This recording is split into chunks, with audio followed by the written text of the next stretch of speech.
So, Red Shores and Nimbus Publishing have a special promotion with a new best-selling book about harness racing superstar Some Beach Somewhere. And it's underway now in the lobby, the main lobby of Red Shores, Charlottetown. You meet the author of Some Beach Somewhere. Marjorie Simmons is here, who'll be on site with the books, and they are on sale. So now is your time. You can purchase your own signed copy for $30, taxes in. Cash sales only, please. So Some Beach Somewhere, the harness racing legend from a one-horse stable, is available now at bookstores everywhere and through Amazon, but it's also underway right now in the main lobby here at Red Shores.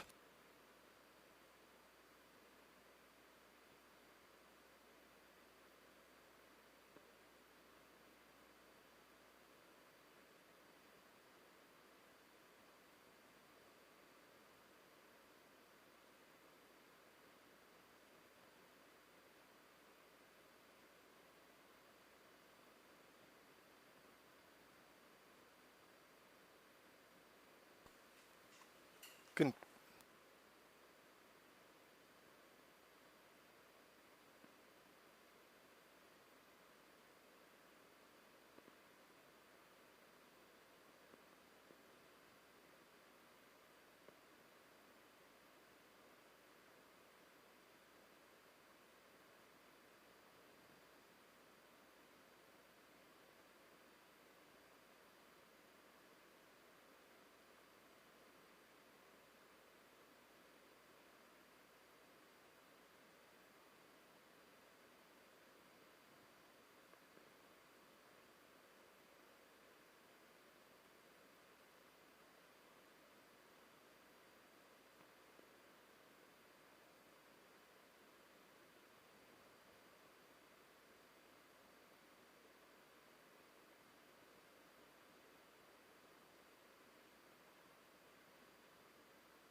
And so once again, Red Shores and Nimbus Publishing.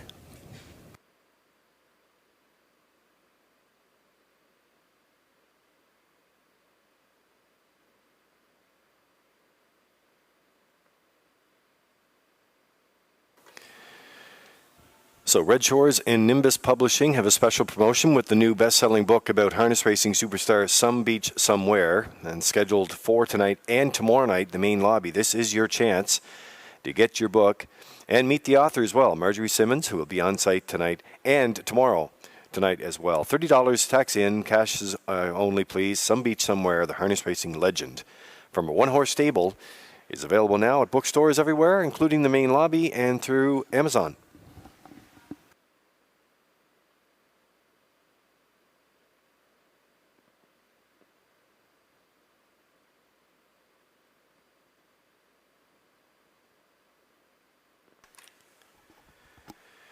And for those of you in the Red Shores broadcast location, you're going to see right now the new additions. This is the front stretch camera, the home drive, and also the back stretch cam, which is also being added to the program mix as well. There's a shot of it there. So a couple of new angles to get some shots at, and it's going to be excellent to add to the Red Shores broadcast team. By the way, you can find us on Red Shores YouTube, Redshores.ca, FM 98.5, and on the in-house monitors, channel 2.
First qualifier lines up Maho Beach and Howmack Boomer. Here they come.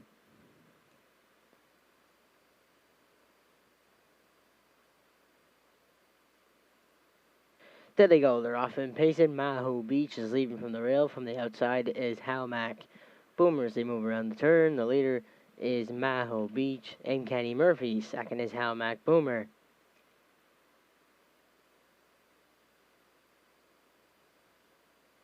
Off stride and second was Howmack Boomer. The leader is Maho Beach. Second, back down pacing is Howmack Boomer. So you move past the quarter, led by Maho Beach. Second is Howmack Boomer.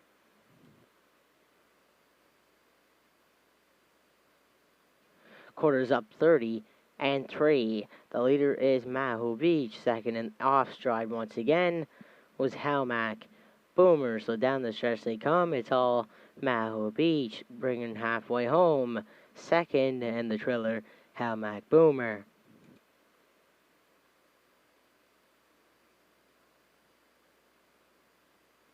Halfway home, led by Maho Beach. Second in the trailer was Howmack Boomer. The half was 101 and 1. So the leader, Maho Beach. Second, Howmack Boomer.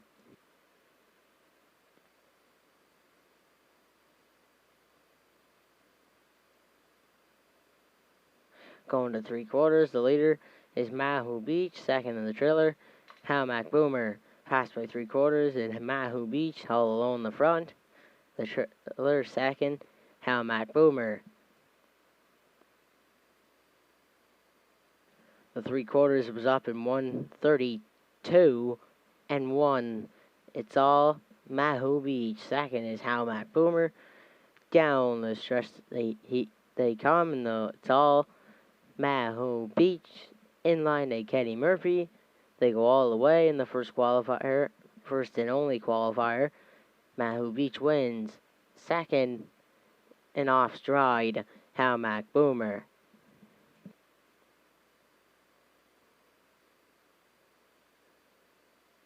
Time of the mile, 2:03 and 2.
Here are the official results. Maho Beach the winner. Howmack Boomer was second, 30 and 3, 101 and 1, 132 and 1, and time of the mile, 2:03 and 2.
time.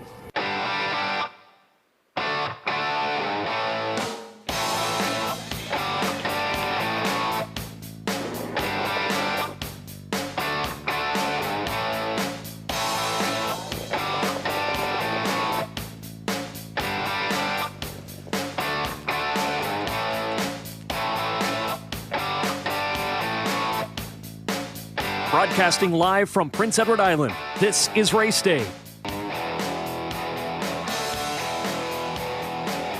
Well, here we are at beautiful Redshores Racetrack and Casino overlooking the legendary Charlottetown Driving Park, and this is Race Day. Here with Lee Drake along with Ken Workington, Kurt Hughes, and Vance Cameron in the booth calling all the action tonight. Another beautiful day today on this Thursday. I don't know about you, but it just seems like this week is just flying by, gentlemen. There's another new camera angle we've just added to the mix tonight.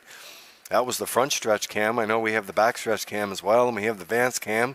We have all kinds of cams ready to go here tonight. So Lee Drake along with Ken Workington and Kurt Hughes. Ken, we'll start with you. Okay. Thursday night, you know, it means the 50th Monctonian tonight. Good looking field. Yeah, race 11, and it's shaping up as a really good matchup there between McPat, the 2, and I'm a Looker 2, the 3. McPat, the 5-2 morning line choice, is a twice beaten favorite. Almost went all the way and got nosed out. 2 starts back, 154 and 1. Jill's Burial gets the call there. And the 3, I'm a Looker 2, with Mark Campbell in the sulky tonight. The program best bet for Peter McPhee. And this was a 153 and 2 performer at Summerside. Cranked up his game in Truro. We'll see if this one can sit a trip tonight and overhaul McPat, the twice beaten favorite. Maybe that one can atone tonight in the Monctonian race 11. All right, we're looking forward to that. The Hennessy family is coming up as well, the Joe and Wall Hennessy Memorial tonight. And Kurt, over to the stakes action. There have been a lot of headlines this week for the stakes stars, and that's going to continue tonight. Yeah, good-looking fields here in the Atlantic Sire Stakes, 2-year-old fillies. We have 2 A divisions coming up in races 6 and 10. In race 6, JJ Scarlett and Danny Gillis, they've been racing good. The Gillis-Walter Walker combination, they've been good this summer, and they have 2 nice 2-year-old fillies here tonight. They'll send out JJ Scarlett in race number 6 on the rail, and I like her to win that race. In race 10, the other Atlantic Sire Stake A division, Cougar on a Tear and Danny Gillis lead from post 5, and they've won 3 in a row heading into this one. So they won that Nova Scotia Stake last time out, 59 and 4. Walter Walker doing the training. So he's got a pair of nice fillies and really solid fields. Field of 5 in the first division and a field of 6 in race number 10. All right, let's get all the action and what they're going to be racing on fast track tonight. It is hot out there again, too, and we'll get all those track conditions and equipment changes. Let's send it upstairs to the voice of Prince of Rhode Island Racing here once again. It's Vance Cameron. Thank you, Lee, and good evening, ladies and gentlemen, and welcome to the Redshores Racetrack and Casino at the Charlottetown Driving Park for tonight's racing program. This is event number 30 of the meeting. Fast track conditions, 28 degrees Celsius, the temperature at this time in Charlottetown. The track condition is rated by the officiating members from the Atlantic Province's Harness Racing Commission. Tonight, the senior judge is Mr. Kent Butler. The associate judges are Mr. Bob Wallace and Mr. Ronnie Hennessy. Now here tonight's program and equipment changes. In tonight's first race, number 6, Better Than Men, the owner is Todd Walsh, Charlottetown. Turning over to race number 2. In the second race, number 4, Red Dirt Love and Life, will go from Can't See back to Blinkers, from a chin chain to an overcheck bid. She'll add a Murphy blind outside, and she'll add knee boots. Number 7, KC Starlight, will go from a Birch Pit to a Z Guide. Turning over to race number 3. In the third race, number 4, SS Superfly, will add a Tony Morgan spreader. Number 8, DC Hammering Hank, adding a Murphy blind outside and also a gating strap on the outside. Going over to race number 4, division of the Atlantic Sire Stakes, scratch number 2. Don't Say Nothing But. Fourth race, scratch the 2. don't say nothing but. There's no changes in the 5th. Go to race number 6. In the 6th race, number 2, Booyah, adding blinkers. Next change will go to race number 9. In the 9th race, number 2, Chase and Maddie has a chart line not showing. It's the 17th of August. Charlottetown Fast Tracks going from post 7, finished 6th. Was race timed in 1:57.3, driven by Rodney Gillis. Number 7, CL Sport Action. The owners are James Barlow, Mark Gallant, and Nakia Bridges Barlow. And that's going to wrap up the changes on tonight's 12-race presentation. The Par Mutual windows are open 19 minutes before the first race post time set for 7 o'clock. Let's go back to my co-hosts, Kurt Hughes and Ken Workington at the HPI broadcast desk. Thank you very much, Vance. Yes, let's review our betting promotions. The single winner Jackpot High Five is now on race 8 with a low 15% takeout and 20-cent pick 4, and all superfectas also have a 20-cent minimum. Over to you, Ken. And on-track players can tag your ticket with the wild horses for a chance to win a $25 jackpot on each race. And the Pick 5 ballot is in your program. It starts on race 6. A friendly reminder when buying your tickets to please check your ticket before leaving the selling location. At this time, ladies and gentlemen, please rise if you are able for the playing of our national anthem.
Now, back to Race Day Live.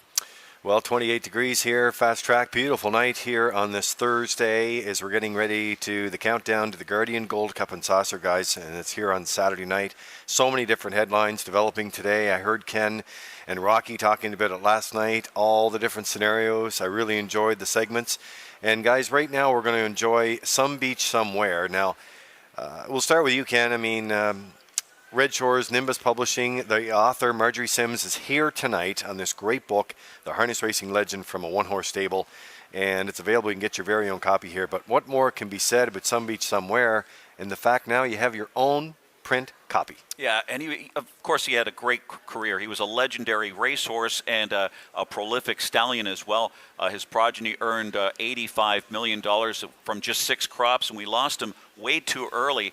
He had to be euthanized at age 13. But my favorite pace or memory of Some Beach Somewhere is from the pace elimination when he first came to the Meadowlands. And after the race, I sat there stunned for about 20 minutes thinking, I think I just saw the greatest horse ever. And then he proceeds to lose the Meadowlands pace in a world record artificial 147 the week after, and that was his only loss in 21 career starts, and I think that was his best race ever. And of course he comes back, runs the table, Horse of the Year, 2015 Hall of Fame inductee, and on and on and on. And you know, his presence is going to be felt for many, many years with all his progeny. Yeah, well, you know, Kurt Hughes on our virtual attack room, I remember that night quite well. Reg Pettipaw along with Brent McGrath, who, by the way, Brent is here tonight, and Rhonda and some guests. But, you know, the Pepsi North America Cup, that race that featured that night, and I know that you have so many different great memories as well, but that one really stands out. And I would think that this book, and I've seen copies of it, of course, has so many great memories of the beach. Yeah, I was there that night for the North America Cup. We had our filly, and she was the same age as Beach, and McDonnell had driven her all summer long as well. So I was in the front row seat there watching all his great races. And I remember driving in to watch the North America Cup that night. They were lined up down Guelph line, cars on both sides. The parking lot was full. I mean, the grandstand was just packed, and the roar of the crowd of when he turned for home and he just cleared lengths on them coming down the field. McDonnell shook the lines at him, and it was just an unreal night. I still remember it and still get goosebumps from the memory. And cool stuff from that VTR interview with Brent McGrath there when he said he brought him to Mohawk to train as a 2-year-old. McDonnell said as he paid in the Metro after going with him. It was just that's something for McDonnell to say that, and it was just showed what a great champion he turned out to be. We have the author with us tonight. I'll talk to her after the first race, get a glimpse of that, and she is set up in the main lobby here at Red Shores. If you're here tonight, if you're on the tarmac, if you're in those areas, you can go get your very own copy of this book. It's $30, taxes in. It's a real special, and it's underway now. Let's have a look at this video. It was a Hall of Fame from the Canadian Hall of Fame, and we appreciate the rights on that. Let's have a look at the beach.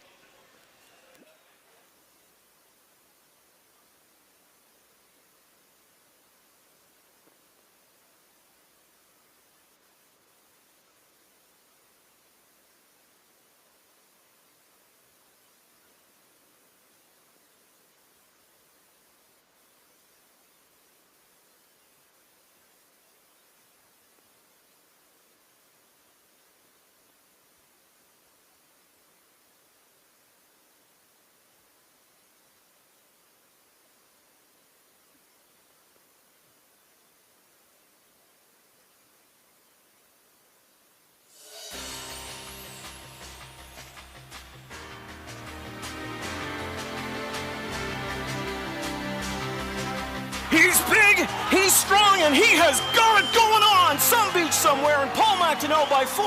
Cup 25 to Canada's horse. Where does Some Beach Somewhere rank among the greatest standardbreds to ever look through a bridle? How about with Niatross, Albatross, or Camfella? To begin with, it speaks volumes that he earned a berth in the Canadian Horse Racing Hall of Fame a mere 9 months after he finished his exceptional racing career. Look at what he did during his 2 seasons on the track. 20 wins in 21 starts for earnings of $3.2 million. Horse of the Year honors in the U.S. A record for single season earnings of over $2.4 million. gaudy earnings of over $156,000 per start, 4 world records, including the fastest mile in the history of the sport, 146 and 4, and sub 150 miles in half of his 20 wins. The pride of Truro, Nova Scotia, established marks that may never be equaled. Bred in Ontario, the son of Mach 3 Where's the Beach was acquired for $40,000 by the Truro car salesman Brent McGrath and 5 partners at the Lexington Selected Yearling Sale. McGrath defied conventional wisdom by training the colt in Truro before sending him to Paul McDonnell. The two Macs meticulously planned every step of the Beach's once-in-a-lifetime career. Some beach somewhere, and he's home in 149.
Evening's first race is the Stu McFadden Pace Trackside presentation on Post Parade. Number 1 is Brookdale Sienna, owned by Doug and Doug Pauley of Amherst, Nova Scotia. Pooker McCollum is the trainer-driver.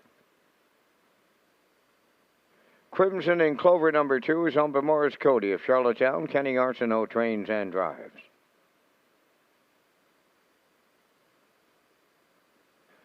Glenview Quintana, number 3, is owned and trained by Adam Johnson of Upper Brookside, Nova Scotia, driven by Redmond Doucette. 4, Odds on Fireball, is owned by Peter and Saul Lanigan of Montague. Peter trains and drives. 5, Bunnies Watching, owned by Donald McRae of Vernon Bridge, trained and driven by Jason Hughes. Better Than Men, number 6, Todd Walsh of Charlottetown, the owner, trainer, and driver.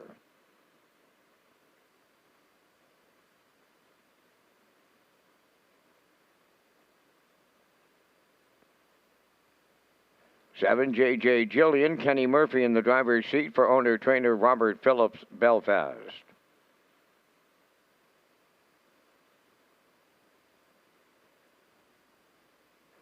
Number 8 is K-Nana, owned by Bill Kinney and Ella Stead of Hunter River, trained by Von Doyle. Miles Heffernan in the sulky. 3, minutes wagering time on the opener. This is Race Day live from Charlottetown, and welcome to Stu McFadgen and family tonight. Your race is on the track. Have a great time tonight. Kurt Hughes and Ken Workington on the way next.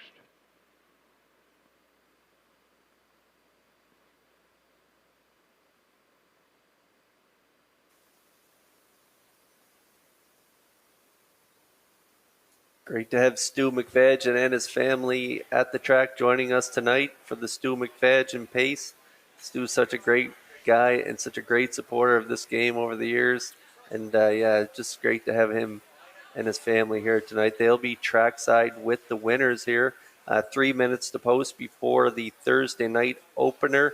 And we got the two, Crimson and Clover, on the screen right now. 2-year-old filly by Shadow Play, owned by Morris Cody of Charlottetown. Kenny Arsenault, the trainer and driver. And look at those last quarters, Ken. You like this guy. Yeah, Kurt, with all due respect to Tommy James, this Shadow Play filly qualified well and then thundered home in 28-2 to hit the board, and now draws better for that much-anticipated second try for Kenny Arsenault here, and right now is 2-1.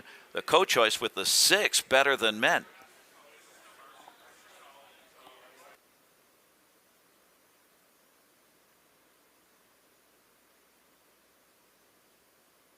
And now we move one spot over to Glenview Quintana, 5-year-old mare by Immaculate.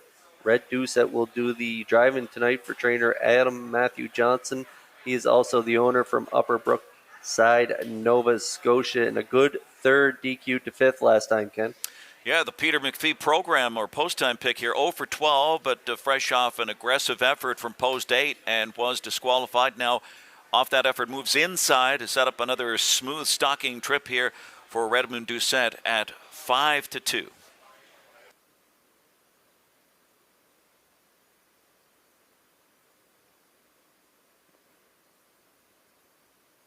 And now just under a minute to go here before the Thursday night opener. We have the daily double, exactor, superfecta, triactor wagering. You can also tag your ticket with the wild horses. The jackpot is $25. And now we move on to Ken's third selection here. Odds on Fireball, owned by Peter and Saul Lanigan of Montague. Peter is the trainer and driver, trending in the right direction. Yeah, on the fringe, 5th in all 3 career starts, but draws an improved post, so it's certainly possible this homebred daughter of Rock and Image will be closer to the pace here. She's eligible to improve, and right now you're getting some a pretty valuable or value price, I should say, at 12-1 on the 4 odds-on Fireball.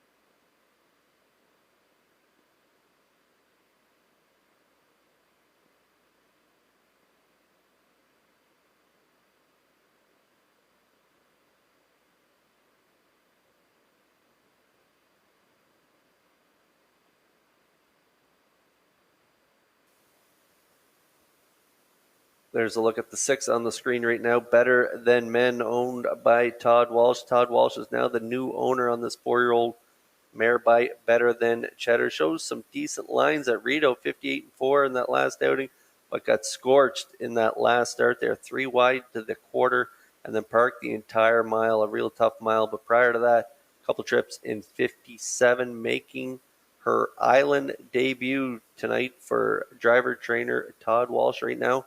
2-1 on the board.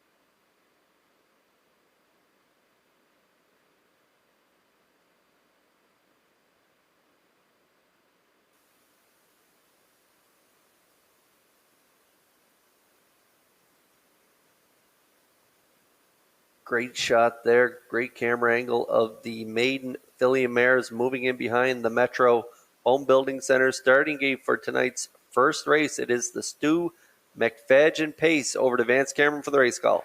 Brookdale, Sienna, Crimson and Clover, Glenview, Quintana, odds on Fireball. Bunnies watching better than men. J.J. Jillian, Kate Anna on the grandstand side. First race on the gate. Top of the stretch.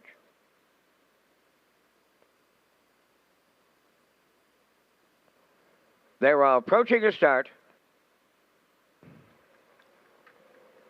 Rough and pacing better than men. Off stride as she tried to make the lead. Now going to the lead is Glenview Quintana. Along the rail, Crimson and Clover is second.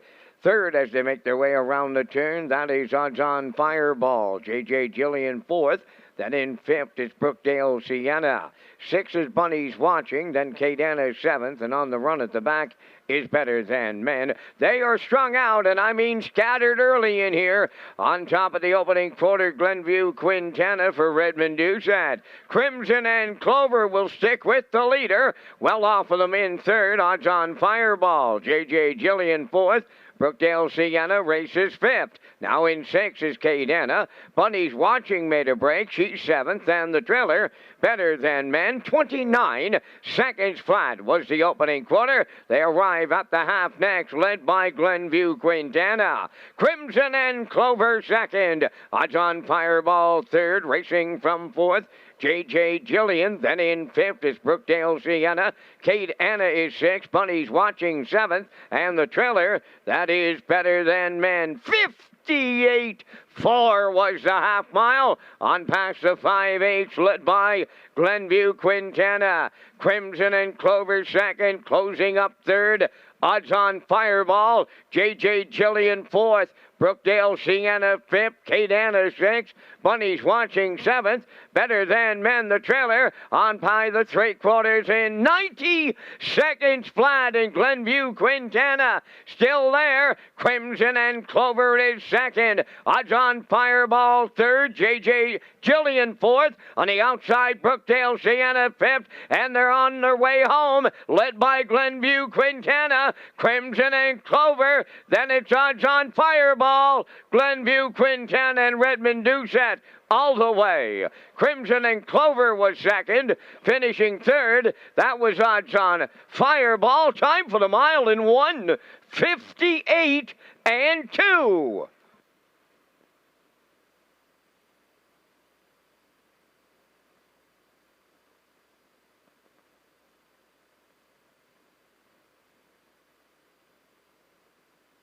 Okay.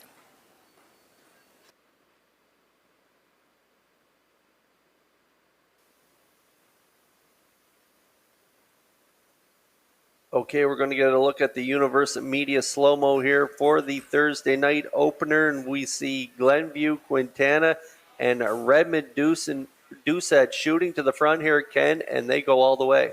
Yep, taking matters into his own hands did Redmond Doucette here with the 5-year-old mare just making her 13th career start and breaking her maiden in style. The daughter of Immaculate here, 29, 58 and 4, 130. They started to close in a bit then. She just dispensed of them with a 28 and 2 and wrapped up and just cruising to the wire as Glenview Quintana. No changes really after the quarter with the two Crimson and Clover riding along the pocket spot for second and odds on Fireball third.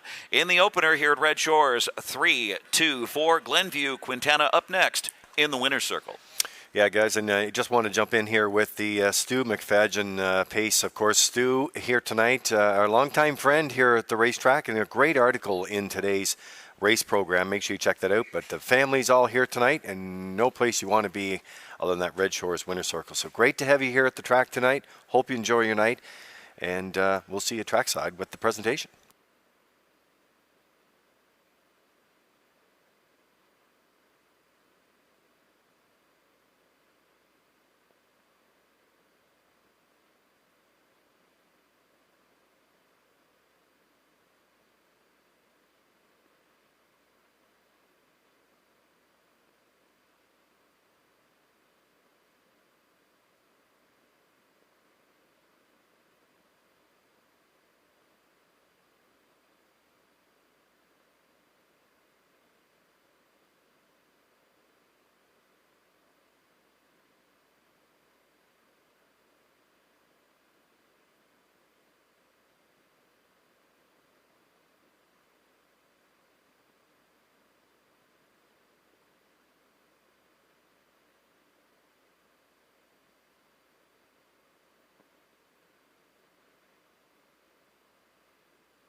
Glenview Quintana arriving at the first race winner's circle. Bay pacing mare, she is 5 by Immaculate.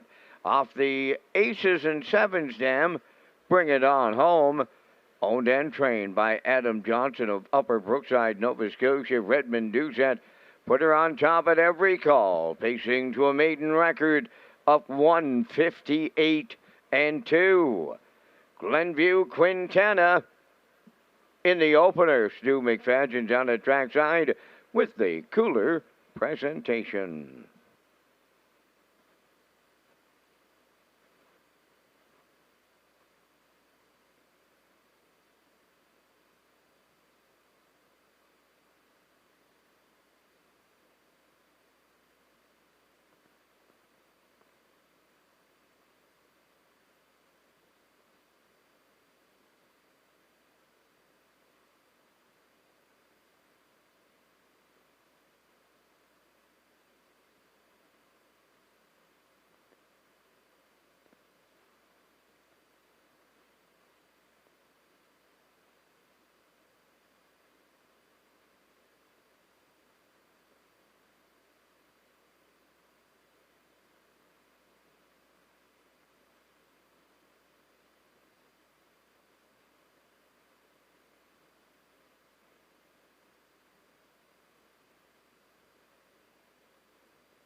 Now the official results from race 1. Brookdale Sienna finished 5th. Crimson and Clover 2nd. Glenview Quintana the race winner. Odds on Fireball 3rd. Bunnies Watching was 7th. Better Than Men 8th. J.J. Jillian 4th. Kate Anna finished 6th. They went 29, 58 and 4, 130, and the mile 158 and 2. In review, it's 5, 2, 1, 3, 7, 8, 4, 6. Glenview Quintana paid $4. The Exactor $10.40, Triactor $30.60, and the Superfecta $31.50.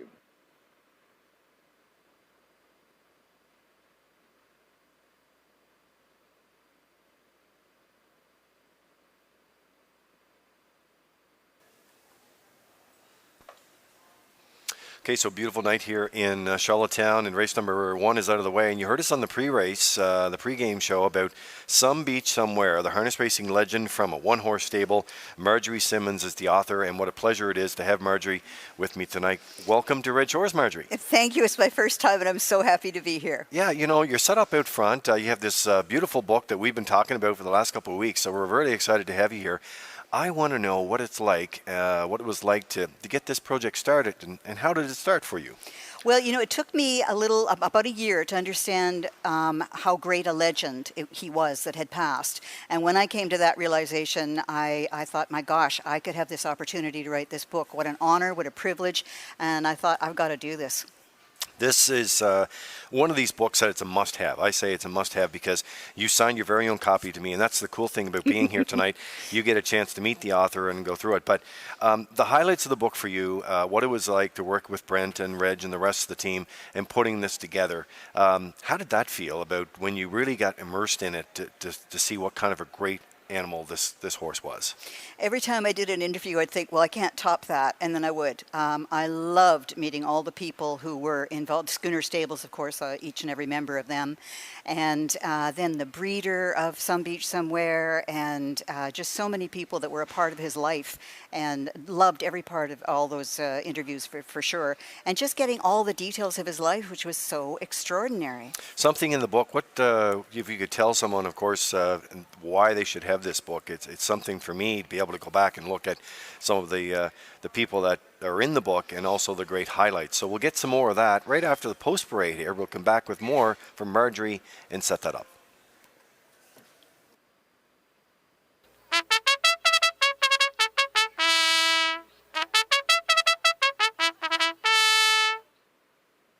First division of the Atlantic Sire Stakes for 2-year-old filly pacers on the second race parade. Tobin's Chocolate number 1, owned by Andrew Williams, Kent Williams, and Lyndon Hardy, trained and driven by David Dowling.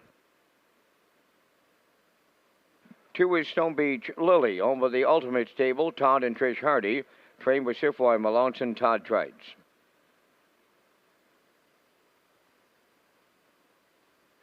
3, the General's Pride, owned by Joanne Goody of Stratford, trained by Ron Matheson, Jules Barrio.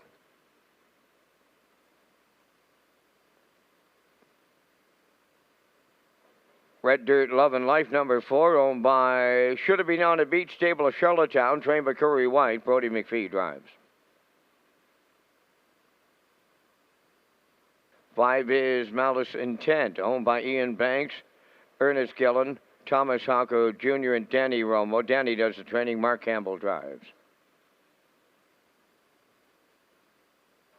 Who You Callin' a Cougar, number 6, owned by Melissa Rennie and the JTL Risk Stable. Melissa does the training. Adam Murner drives. 7 is KC Starlight, owned by Donald Bishop, Bruce McDonald, and Charles Miles of Fredericton, New Brunswick. Charles Miles, the trailer, Stephen Trites, is in the sulky. 4 minutes wagering time on the second. HBI Nationwide is underway. Go to hbibet.com. Red Shores welcomes Bob and Stephanie, who are joining Lee and Jennifer in the top of the park tonight. Well, a number of special guests with us, and we're back on. Here's the book right now, and as I said a little earlier here, the Redshores and Nimbus Publishing special promotion with the new best-selling book about harness racing superstar Some Beach Somewhere, and the author Marjorie Simmons joins me. You know, I know you're going to be here for a little while longer tonight and then back tomorrow, but if there's something that the reader must know about this book, because you really took a different angle of reading this book. There's the harness racing side of it, and that, as you described, that sort of unique club, but you took a different angle. Well, I thought it was really important, if you have a Canadian hero, that Canadian readers should be able to read about him, and read about him in a way that doesn't put them off, and that they learn about the industry. We always want to bring more people into the industry. So the book is very much designed for the harness racing person to enjoy, keeping that pace nice and fast, just like Beach was himself, and also for the person that might be just getting into the standard bred racing field. Okay. Well, it's a pleasure to meet you. I know we'll have more tomorrow night to talk about it, but if you're here tonight and you're not going to be here tomorrow night, tonight's the night to get your book. Make sure you can get it, and you get it signed by the author, Marjorie Simmons. Thank you so much. Yeah, back to Ken Morganton and Kurt Hughes next.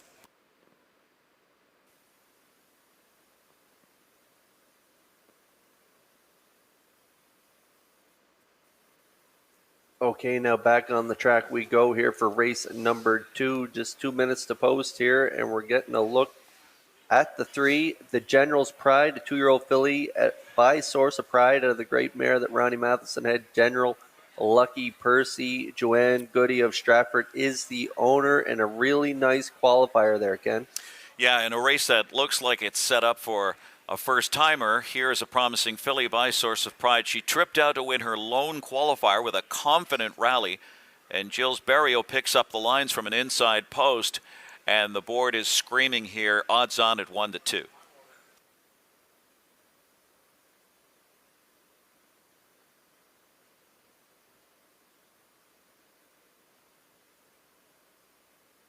Exactor, Superfecta, Triactor, Wagering, Win Play Show. You can also tag your ticket with the Wild Horses. Jackpot is $25, and now we're on to Ken's second choice here, the 6, Who Ya Callin' a Cougar, owned by Melissa Rennie and the JTL Risk Stable of Nova Scotia. A break in the last one, but nice lines prior to that, Ken. Yeah, hot connections here. Just missed an upset in her second career start at Summerside. Then made an early miscue as the heavy favorite. The barn's been on a roll, so a big rebound is certainly possible here, and you would get 7-1 right now.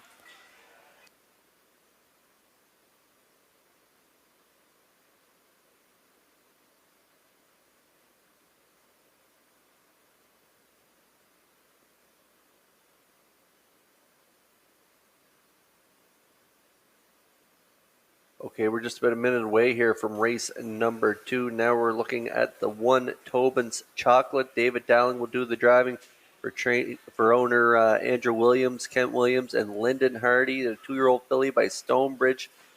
Tara making her second start. Yeah, left alertly, tracked along nicely to finish second in her debut at Summerside. We'll look for a similar effort from the rail here. And she's no doubt eligible to step up, and right now at 5-1 for David Dowling.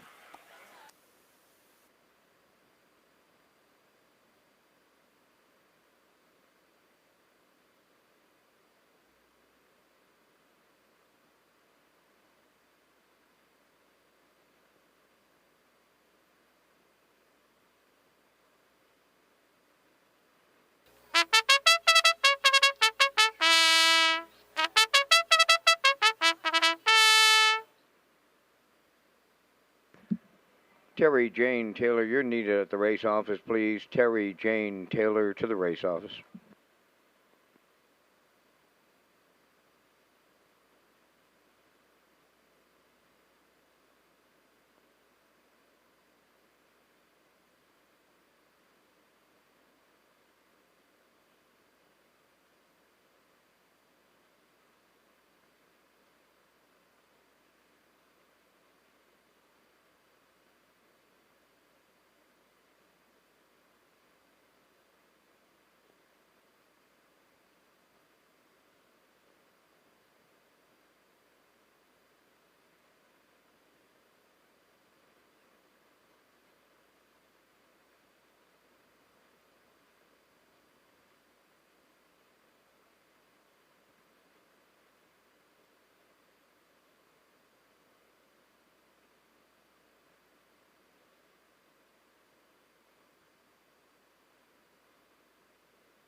It's post time for race number 2. 2-year-old fillies lining up in behind that Metro Home Building Center starting gate.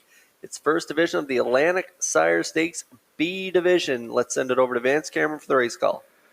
Tobin's Chocolate, Stone Beach Lily, the General's Pride. Red Dirt, Lovin' Life. Malice Intent. Who You Callin' a Cougar? KC's Starlight, top of the stretch.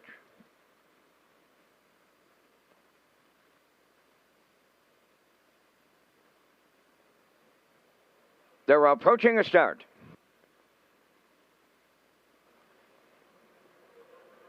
The rough and pacing Stone Beach Lily is the first one out. Tobin's Chocolate along the rail is second. Third to the turn is Red Dirt, Lovin' Life. Way wide on the turn. Fourth is Who You Callin' a Cougar. Then that's the General's Pride fifth. Racing from sixth is Malice Intent. And the trailer, KC Starlight. They're quarter pole bound. And we have early movement. Driving up on the outside to take over the lead is Tobin's Chocolate. In line to David Dowling. Stone Beach Lily now is second. The General's Pride races third. Then in fourth, Red Dirt, Love and Life. Racing from fifth is Who You Callin' a Cougar.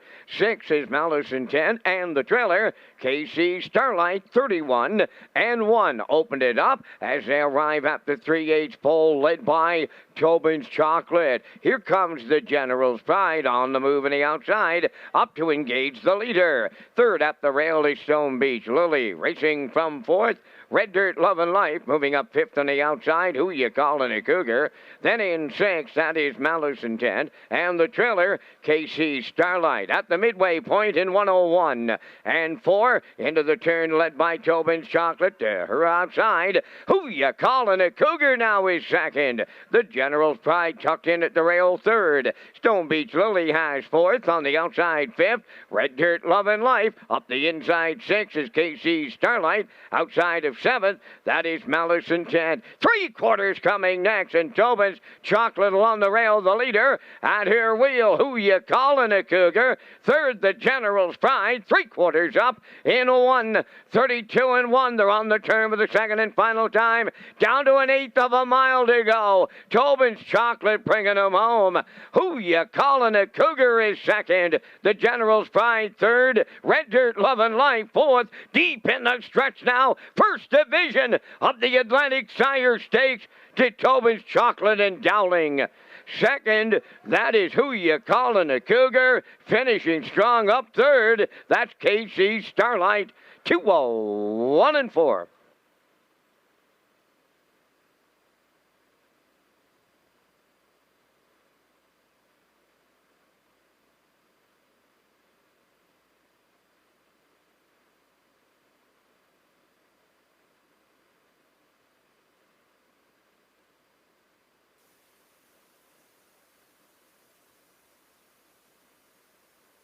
Okay, we're going to get a look at the slow-mo replay brought to you by Universal Media and Ken. The winning move right at the 8th pole as Dowling pulls pocket with the 1 Tobin's Chocolate. Yeah, he had to go around the 2 Stonebridge. Lily wasn't keeping pace there, or wasn't keeping up to the quarter. So Tobin's Chocolate takes charge. The General's Pride comes brushing up past the half and looked a little rocky-gated, not quite sure of herself. Jill's Berrio was able to guide her in the pocket, and she just didn't have it today. Who You Callin' a Cougar comes first up with a very serious challenge, and Adam Murner had that one going well, ends up second here, so a game effort there. But it's Tobin's Chocolate, second career start, eligible to improve off that runner-up finish in her first start, a daughter of Stonebridge Terra. David Dowling trains and drives Tobin's Chocolate here in race 2 in 2-1 and 4. Final quarter of 29 and 3 is going to close it out.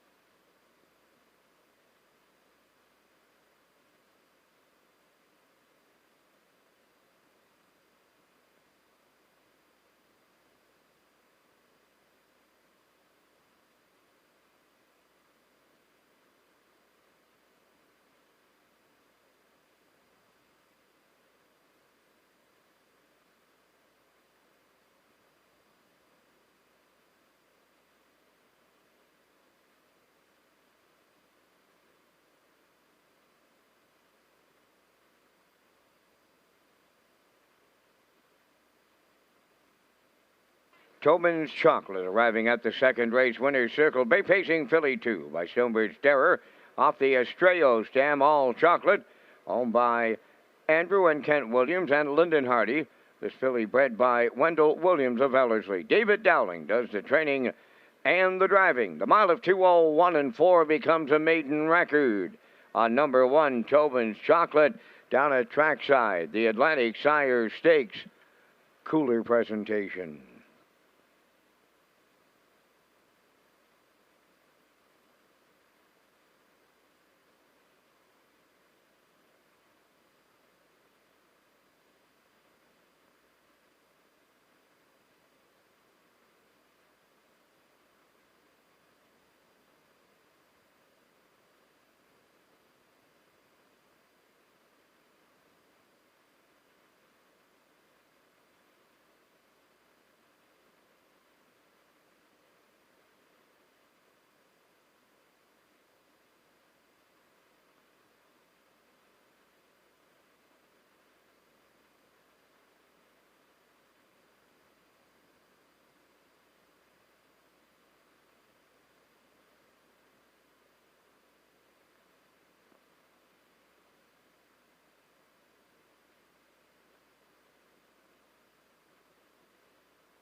Now, the official results from the second race: Tobin's Chocolate, the winner; Stone Beach Lily, sixth; the General's Pride, fifth; Red Dirt Love and Life, fourth; Malice Intent was seventh; Who You Callin' a Cougar finished second; KC Starlight, third; 31 and 1, 101 and 4, 132 and 1, and the mile 201 and 4. In review, 165, 47, 23. Tobin's Chocolate paid $17.50. The exactor 134.10. The triactor honored the ticket 1/6 all at 162.90. There is a superfecta carryover and the early daily double valued at $53.80.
Race 3 coming up next. HPI and Red Shores are teaming up for a special Gold Cup Week promotion. Players nationwide who wager a minimum of $20 up to a $100 maximum on Red Shores harness racing will receive 3% cash back, and you must opt in to be part of this promotion. And complete details are at hbibet.com.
The third race is the Wilbur and Eileen Doyle Memorial, number 1 Karlamov, owned by 3 Wiseman Stable and the Alley Group. Mark Campbell training and driving.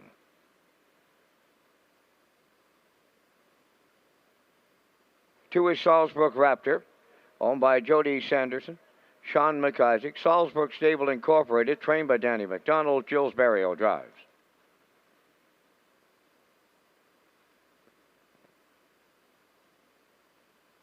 Three is Timberley Express, owned by Brody Ellis of Fort McMurray, Alberta, trained by Jacob Sweet. Corey McPherson driving.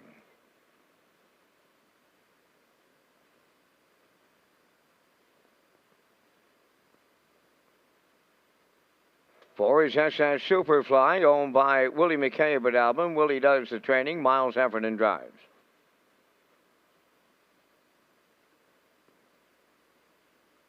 Despicto Lou, number 5, owned by Amy Lockie of Montague, trained by Mike Dowling. David Dowling drives.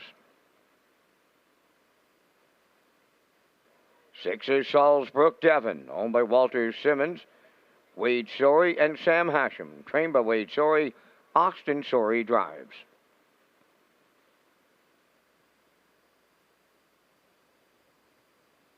Number 7 is YS Delight, Gary McDonald of Dundas, Ontario, the owner, trainer, and the driver.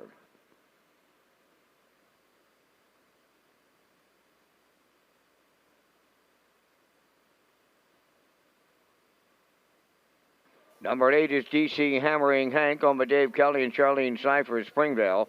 Dave Kelly is the trainer and the driver. Final call for wagering on the 3rd. The 50th Monktonian Pace is coming up on race 11.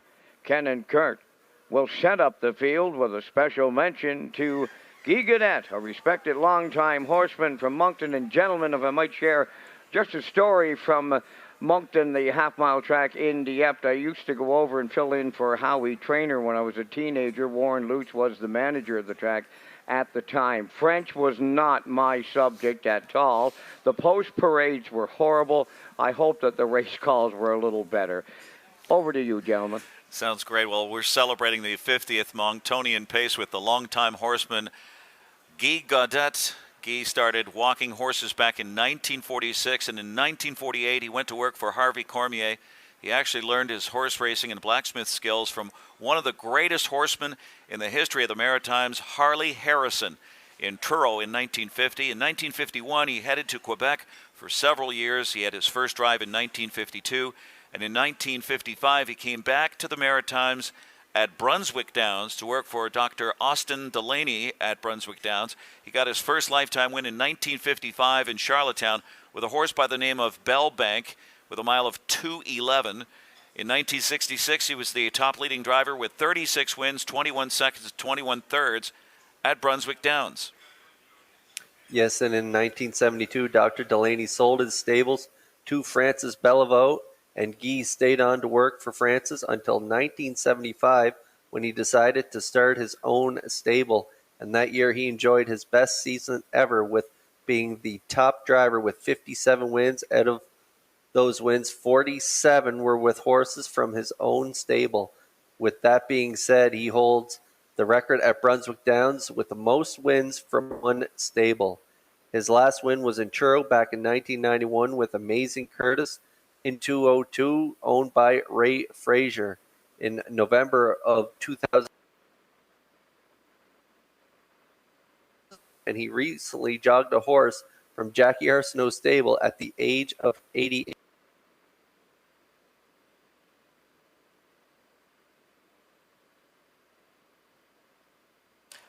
On behalf of the Redshores Racing Team, welcome Guy Gaudette.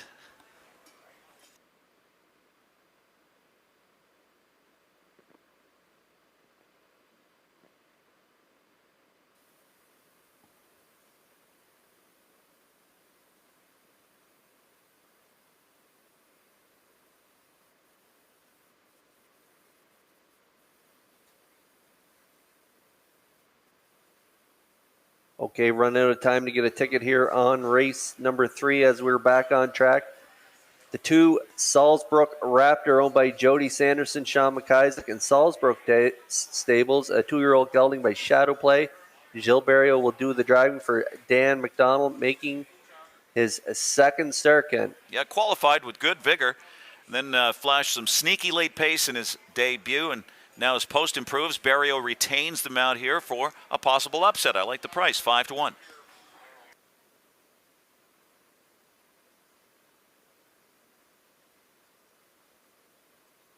And now we move on to the 5, Despacito Lou, owned by Amy Lackey of Montague. Mike Dowling, the trainer, and brother David will do the driving. Back-to-back, good second-place finishes. Yeah, 0 for 17, but hit the board in his last 4 straight. A runner-up to J.J. Xavier, who came right back to win again on Wednesday here. His barn is batting .753. That's not too shabby. And he is a must-use here right now at 5-2. And to round out Ken's tractor, he's going with the 7, the Chalk YS Delight, owned by Gary McDonald. A great win in his debut on the island, 58-3, as the field begins to move up in behind the Metro Home Building Center starting gate. Vance Cameron, take it away. Karlamov, Salzburg Raptor, Timberley Express, SS Superfly, Despacito Lou, Salzburg Devon, YS Delight, DC Hammering Hank. 8 of them on that gate. Post time.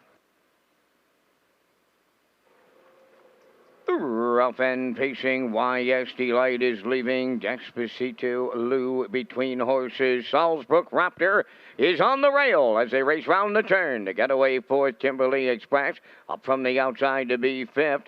That is Salzburg Devon. Then in 6th, SS Superfly. Dropping in 7th is DC Hammering Hank. Trailing the field, that is Karlamov. Along the backstretch they go. Oh, and they're moving right along in here. YS Delight parked right over to the opening quarter, will clear the lead. In line to Gary McDonald. Racing from 2nd, Despacito Lou. All alone in 3rd is Salzburg Raptor. The quarter is solid, 28-1. Now moving into 4th is Salzburg Devon. Racing from 5th is Timberley Express. From the outside in 6th, that is SS Superfly with DC Hammering Hank. And on the outside, the trailer, Karlamov. And they are strung out here as they move by the opening half mile, led by YS Delight. 57-2 was the half. In 2nd is Despacito Lou. Right with the leaders. 3rd,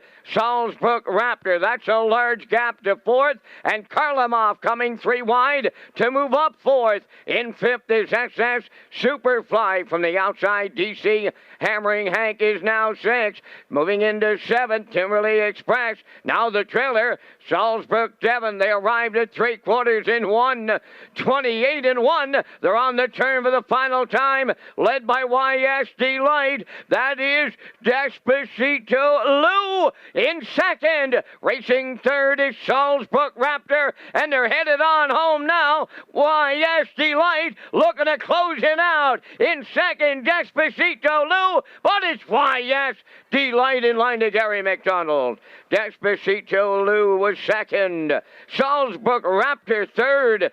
Time for the mile in 1:57.2.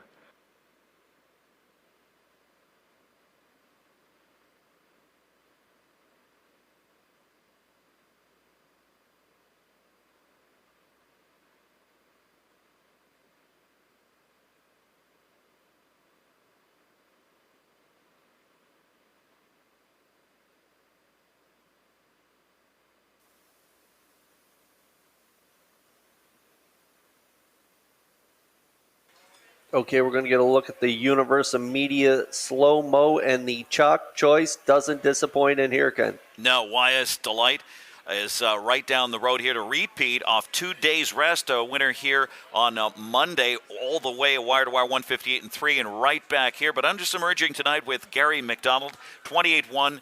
57-2, caught a 30-4 breather, and he's got Despacito Lou, who is 0 for 17 on his back, riding the 2-hole. He can't do anything with that. He can't convert. 29-1 is going to polish it off here. 157-2, a new mark, 2 in a row this week for YS Delight, the son of the greatest sire ever, Bettor's Delight.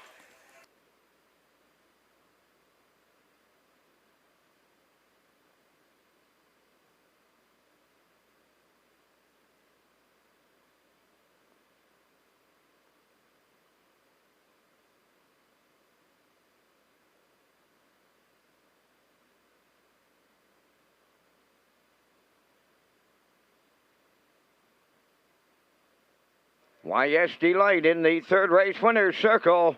Bay Pacing Stallion 4, but Better's Delight from the Western Ideal Dam. Kiss Baby Kiss. Gary McDonald of Dundas, Ontario is the owner, the trainer, and the driver. And the horse pacing to a new race win record of 157 and 2. YS Delight in the third down at trackside. The Wilbur and Eileen Doyle Memorial Cooler presentation.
Now the official results from the third. Karlamov finished fifth.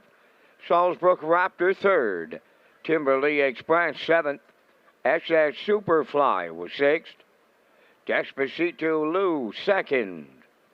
Salzbrook Devon was eighth. YS Delight the race winner. DC Hammering Hank was fourth. Fractions of 28 and 1. 57 and 2. 128 and 1. And the mile 157 and 2. In review, it's 537, 628, 14. YS Delight 290 to win. Exactor $6. Triactor $850. Superfecta $824.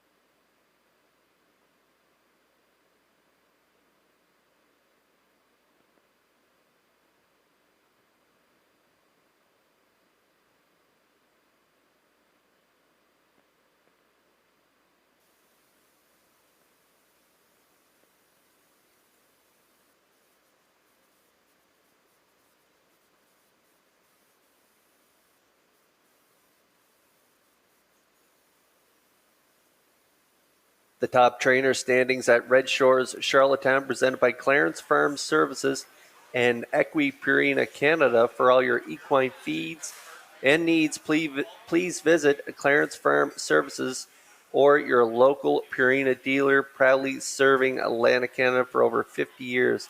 And see their full lineup of equine feeds today at clarencefarmservices.ca. And Ken, you have the top 5 trainers. Well, Mark Campbell leads the way, 26. Of course, he's looking for his second straight Gold Cup and Saucer, and fourth as a driver. Ronnie Gass with 24, just 2 behind. Ron Matheson next at 23, followed by Gilles Barrio at 21.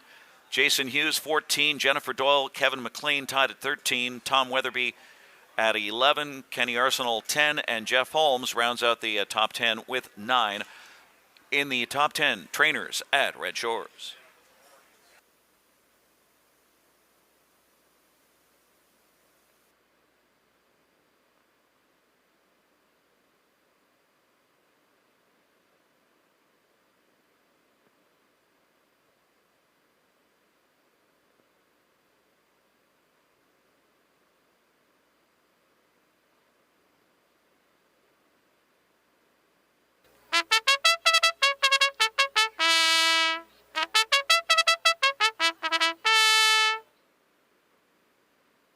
Second division of the Atlantic Sire Stakes on the 4th race parade. Pandemonium number 1, owned by ICU Stable of Charlottetown.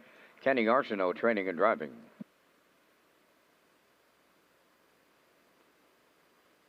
Number 2 is Scratch. 3 is Kickstart My Heart, owned by the Ultimate Stable and Madonna Morrison, trained by Sifwy Melanson, Todd Trites.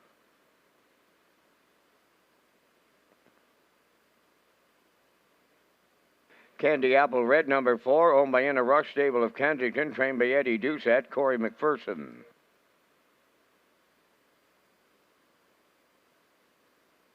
Five is Starships Alicia, owned by Claude Poirier, trained by Earl Watts, David Dowling.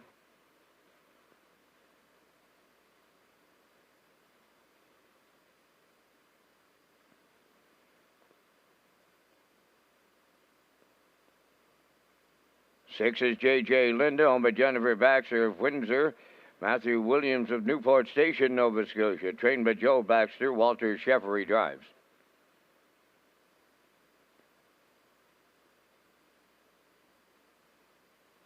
Number 7 is Woodmere Roller Sky, owned by Patrick Morris of Charlottetown, trained by Ron Matheson, Gilles Barrio. 4 minutes wagering time on the 4th.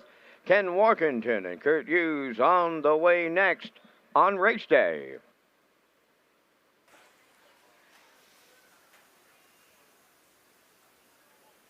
Okay, 4 minutes to go here before race number 4. It's time for the pick 4, and there's a look at our pick 4 tickets. I like the 6 in this first leg. I like J.J. Linda and Walter Chevrolet. They were a winner 2 back right on the front, 59 and 4, and then 4th in that Nova Scotia Stakes. So I'm looking for J.J. Linda to get the job done in race number 4. Race 5, I also like the 4 Grand Avenue Legend.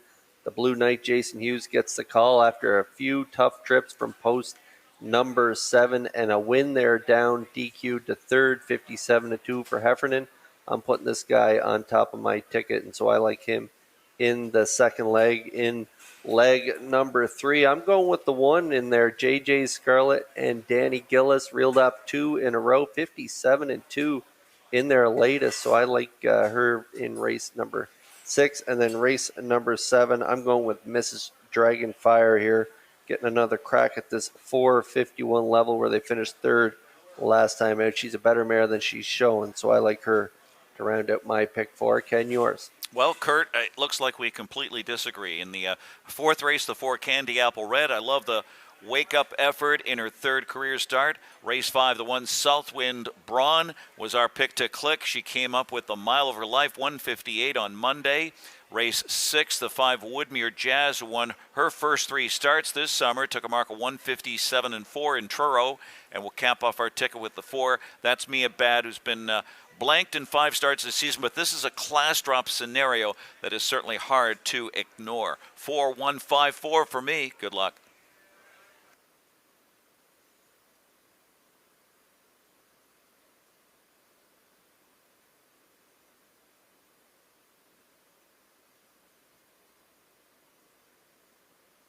And now on to the track we go here for race number 4. As we mentioned, and we're kicking off the pick 4 in. We also have exact tractor wagering, win, play, show, and the wild horses tag. Jackpot is $25. There's a good look at the 4.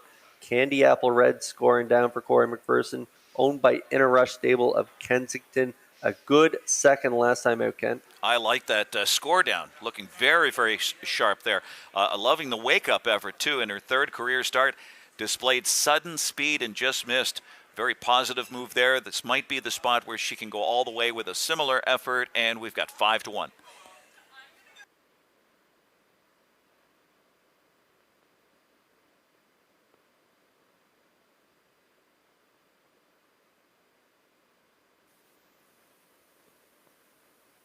But now from the 4, we move out to the 6. JJ Linda, owned by Jennifer Baxter. Matthew Williams, 2-year-old filly by Tobago Kays, a winner in her second last start. Right on the front end, Walter Chevrolet in the driver's seat. Kurt, this filly is off to a great start, winning 2 of her first 3. The latest in 159 and 4. Got roughed up first over last time in Truro. That's an excuse trip. Now makes her Charlottetown debut with improving form for Walter Chevrolet. And right now, even money.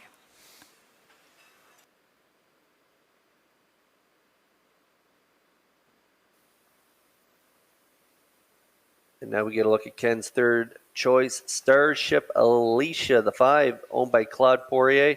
David Dowling will do the driving for.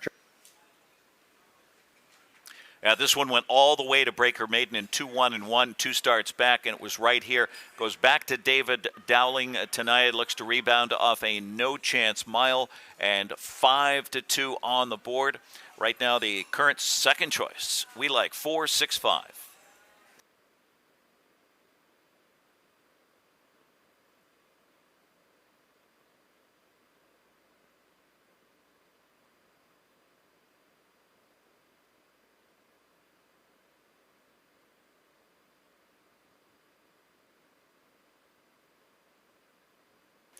Currently on your screen, the 1, Pangdemonium at 7-2. The 2 is Scratch. 3, Kickstart My Heart, 11-1.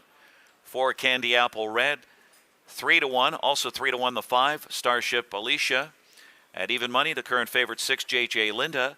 And the 7, Woodmere Roller Sky at 10-1. Still time to get a ticket.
Two-year-old fillies begin to line up in behind the Metro Home Building Center starting gate for another division of the Atlantic Sire Stakes B division. We're scratched down to a field of 6 in here, and the chalk right now on the screen is JJ Linda, 4-5 on the board for Chevrolet.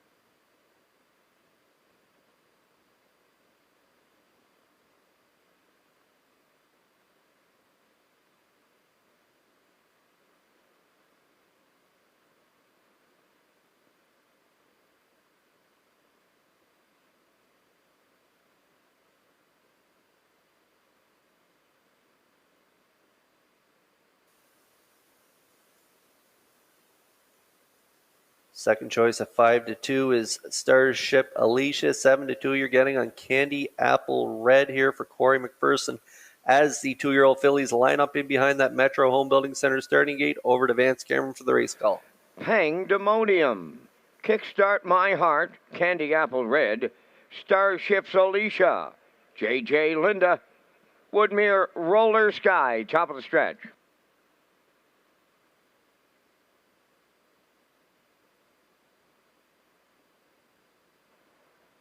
Here they come. Second division, Atlantic Sire Stakes, post time. Rough and pacing, Kickstart My Heart is the first one away between horses. Starships Alicia coming from the outside is J.J. Linda third. On the cones, fourth is Candy Apple Red. Crossing over fifth is Woodmere Roller Sky. And the trailer is Pandemonium. They're 3 high going up the back stretch. The farthest one out, J.J. Linda the leader. In between horses, that is Starships Alicia. Now second, the early leader, Kickstart My Heart, back into third. Candy Apple Red's away fourth, racing from fifth. Woodmere Roller Sky and Pandemonium the trailer. 28 and 3 was the quarter mile. Now loose on the lead. J.J. Linda for Walter Chevery by 5 open or more. Second is Starships Alicia. Back into third is Kickstart My Heart. In fourth is Candy Apple Red. Racing from fifth is Woodmere Roller Sky. Pandemonium is the trailer. Halfway home in a rolling 57 and 1. J.J. Linda, the serious leader. Starships Alicia now closed right up in second. Moving on to take over third is Candy Apple Red. Backpedaling fourth, Kickstart My Heart. Pandemonium takes over fifth. Now the trailer, that is Woodmere Roller Sky. They're going to 3/4, led by J.J. Linda. Once again, she's opened up by 4. Second is Starships Alicia. Candy Apple Red is coming third. Pandemonium has taken over fourth. 3/4 in 1, 28 and 1, and they're homeward bound. J.J. Linda, the leader. Candy Apple Red may have a shot at her here. Up into second. Third on the outside, Pandemonium. Deep stretch now. J.J. Linda needs the wire. Candy Apple Red. Wow! 2 of them land on the line together. We need a win photo. 1:59.3.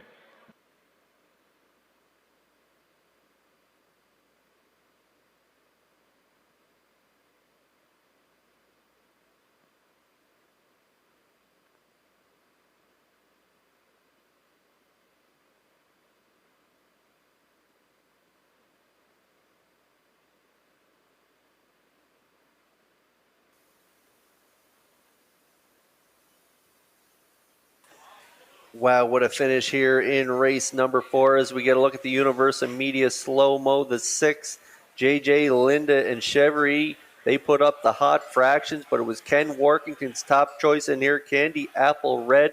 Ken, nice ice cold exactor in here. 1480, baby.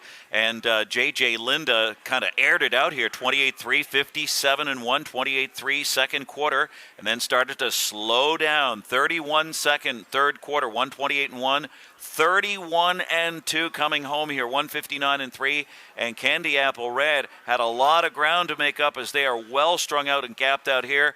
And the daughter of Stonebridge Terror, Corey McPherson, urges her on for Eddie Doucette, her 4th career start.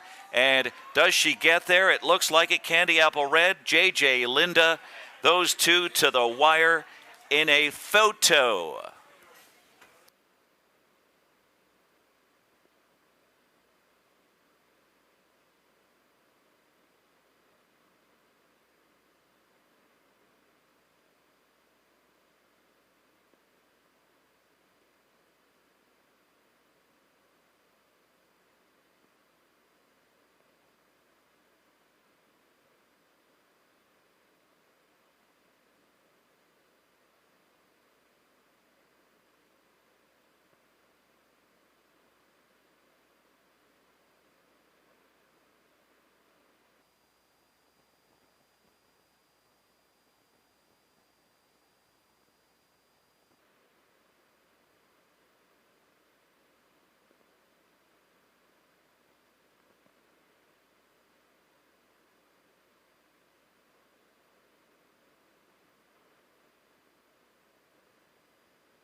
Well, I run into trainer Eddie Doucette on the Confederation Trail this afternoon. That was in Summerside. Eddie lives in Kensington, so he was getting all ready for the races tonight, and it pays off. Here he is with Candy Apple Red in the fourth race, winner's circle. Bay Pacing Filly 2 by Stonebridge Terror.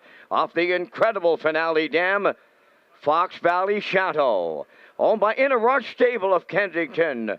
The breeder is Mike Boutelier. Eddie Doucette trains Corey McPherson in the driver's seat. Will guide her to a maiden record of 1:59 and 3. Candy Apple Red in the Atlantic Sire Stakes.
Now the official results in the fourth race, Pandemonium third. Don't Say Nothing But was scratched. Kickstart My Heart sixth. Candy Apple Red the race winner. Starship's Alicia fourth. J.J. Linda was second. Woodmere Roller Sky fifth. Fractions of 28 and 3, 57 and 1. 128 and 1, and the mile 159 and 3. In review, 3 scratch 6, 1 4 2 5. Candy Apple Red returning 1480. The exactor 3740, triactor 400 640, superfecta 5926.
Just a reminder, Gail's in the top of the park with the 50-50 tickets.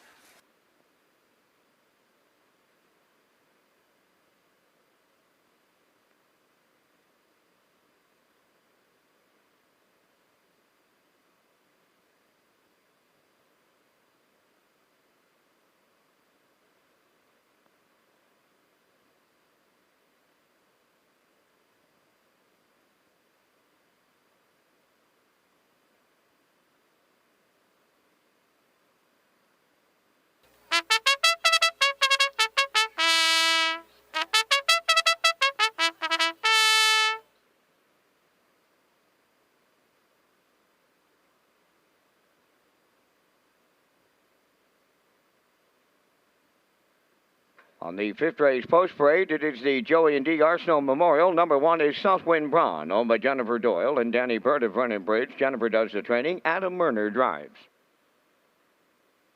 Number 2, Here Comes Emmett, owned by Paul Hagan of Hunter River, trained by Melvin Gamester, David Dowling.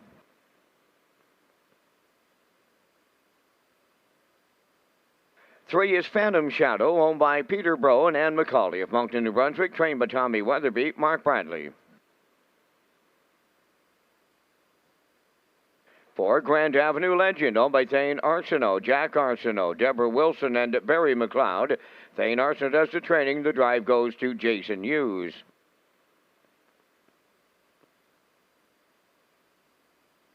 Number 5 is Pineapple Express, Willie McKay of Brett Albin, the owner, trainer, and driver.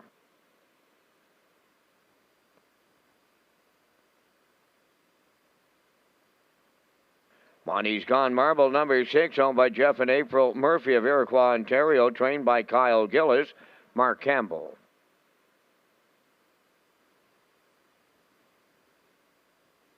7 is Gordy's Last Foal, owned by Charlene Seifert, Jim McKinney, and Dale Spence. Dave Kelly trains and drives.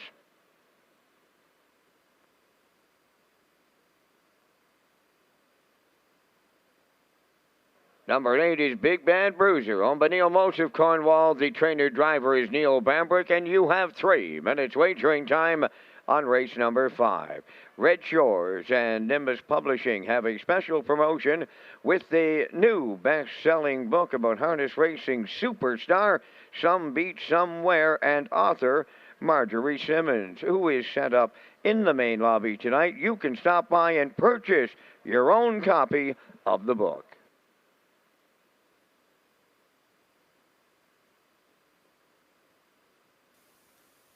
Okay, just 3 to go here before race number 5. Full house in there in the top of the park. Everybody enjoying their evening in the restaurant. A good-looking crowd in there as we make our way out onto the track for race number 5. And we're going to pick up Ken Workington's top selections in here. This is who Ken likes for second on his ticket. My bad. This is who Ken likes for first on his ticket. Southwind Braun. Jennifer Doyle and Danny Burt are the owners. Adam Murner will do the driving. Jennifer also the trainer. A great win in that last outing. Indeed. And Kurt, that Peter McPhee just dropped by. He's enjoying dinner here on the top of the park. I just saw him cashing my Exactor in that last race, and stuffing in his wallet. So we've got a Southwind Braun here. Was our pick to click. She came up with the mile of her life, 1:58 on Monday. Right back here on. She wheels right back on 2 days rest with the rail for Adam Murner. So I say right back, 9-5.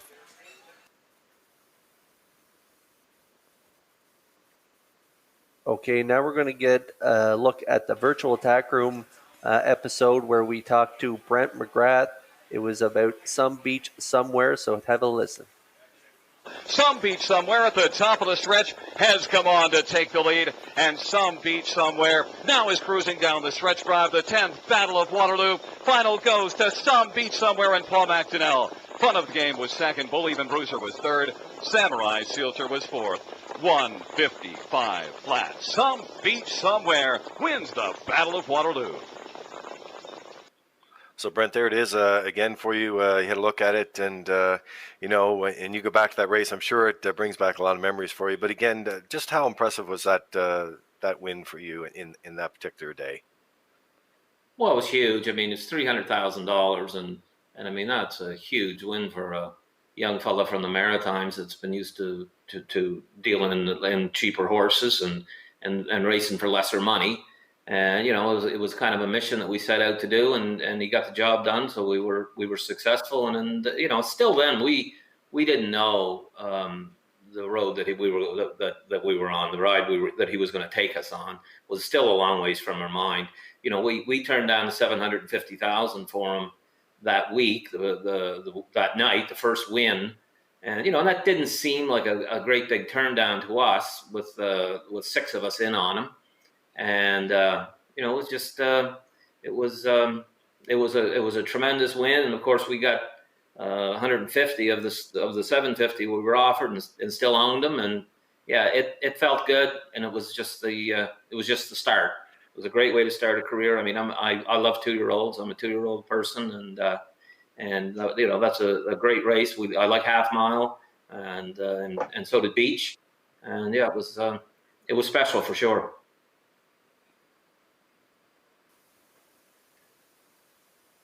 That was a great interview with Brent McGrath on the virtual tack room. You can check out that full episode at universalmedia.ca, and you can also check out the book, Some Beach Somewhere book. Marjorie Simmons, the author, she is in the house tonight along with Brent McGrath, so make sure you pick up a copy of that book. It's for sale tonight and tomorrow night, and what a story it is as we make our way back onto the track for race number 5. We're picking up Ken's second selection in here. This is the 2.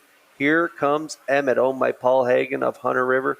Mel Gamester is the trainer. David Dowling doing the driving, and a tough outing in that last start. Well, you talk about bad luck here. Somehow he was caught first over in his last 3 in a row, and one of them was a win in a career best of 158-1.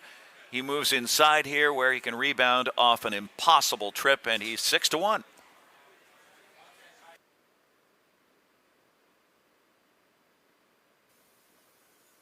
And there's a look at the 4, Grand Avenue Legend.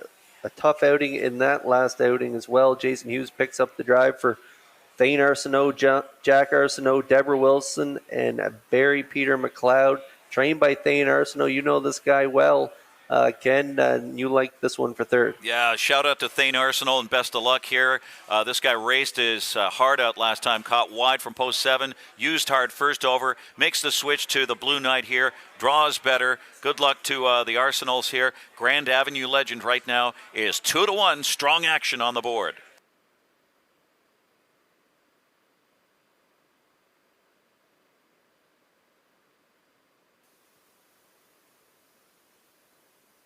Be great to see Thane and family get the job done in here with the 4, Grand Avenue Legend, as this is the Joey and D. Arsenault Memorial.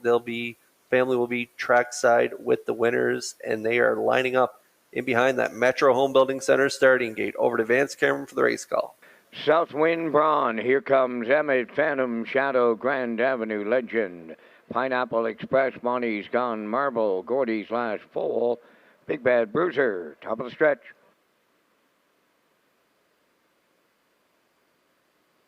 Here they come. There they go, off and pacing. Grand Avenue Legend, the first one away. Second is Southwind Braun. Third, as they make their way round the turn, Phantom Shadow. Coming up fourth is Pineapple Express. Here comes Emmett. At the rail goes 5th. Then in 6th, Monty's Gone Marble. Gordy's Last Fall. The trailer, Big Bad Bruiser. Up the backstretch they go. Grand Avenue Legend. And the Blue Knight, Jason Hughes, the leader. Second is Southwind Braun. Going to be a long trip for Pineapple Express. Parked out third. Racing from 4th.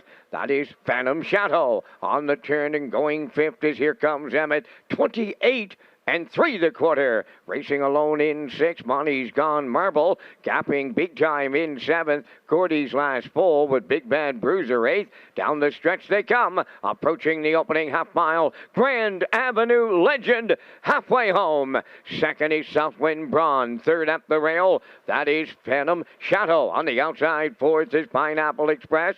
On the cones, 5th is Here Comes Emmett. 56 and 4. 28 and 1 in the second panel. Down to 3/8 to go. And it's Grand Avenue Legend, the leader. On his back is Southwind Braun, racing second. Well off the leader's third. On the outside is Pineapple Express. In at the rail, Phantom Shadow. Monty's Gone Marble is coming 3 wide now. Then at the rail is Here Comes Emmett. At the back, that is Gordy's Last Fall and Big Bad Bruiser. 1:25 and 3 was the 3/4, and they're homeward bound. Grand Avenue Legend, the leader. Southwind Braun is second. Monty's Gone Marble is up to third. They're in deep stretch. Grand Avenue Legend. Monty's Gone Marble! Wow! He got there for Campbell. Grand Avenue Legend and Southwind Braun 155-4.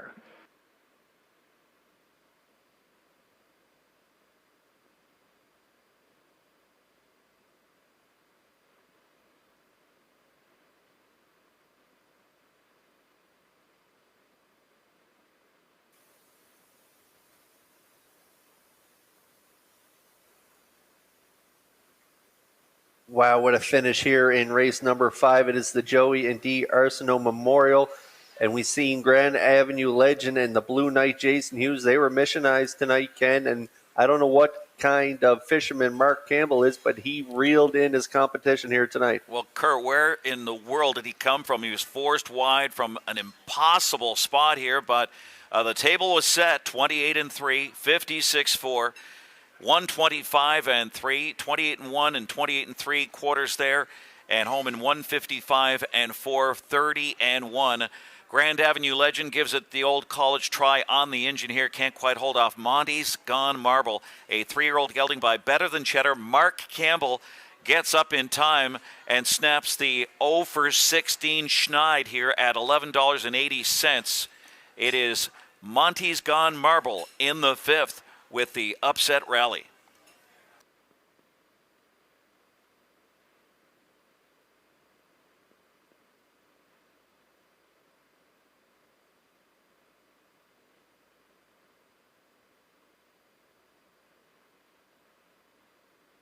Ladies and gentlemen, if you're looking for a Gold Cup souvenir, the starter shirts are available at the photo souvenir booth on the south end of the grandstand. Make sure you get one. It's going to be a remarkable Gold Cup and saucer.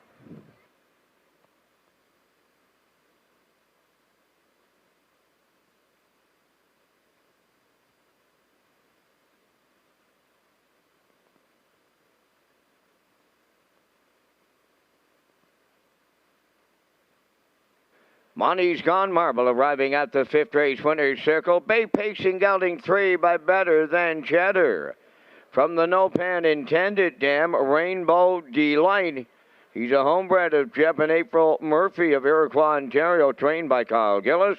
In the hands of Mark Campbell, pacing to a new race win record, 155-4. Monty's Gone Marble. In the 5th, down at trackside, the Joey and D. Arsenault Memorial Cooler presentation.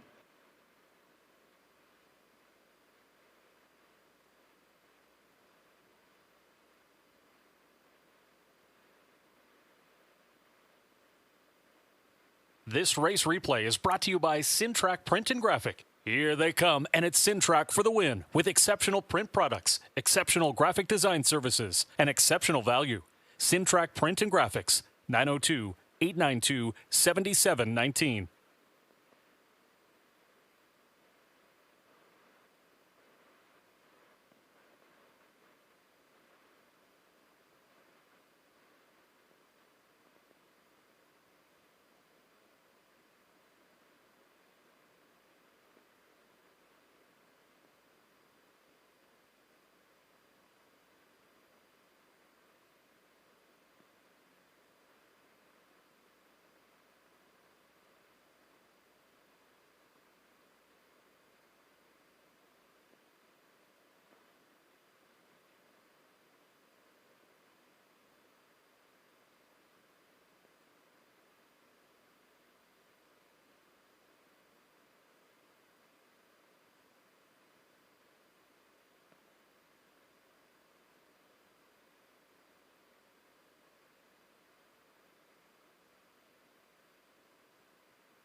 Now the official results in race 5, Southwind Braun 3rd, Here Comes Emmett 4th, Phantom Shadow 6th, Grand Avenue Legend 2nd, Pineapple Express 5th.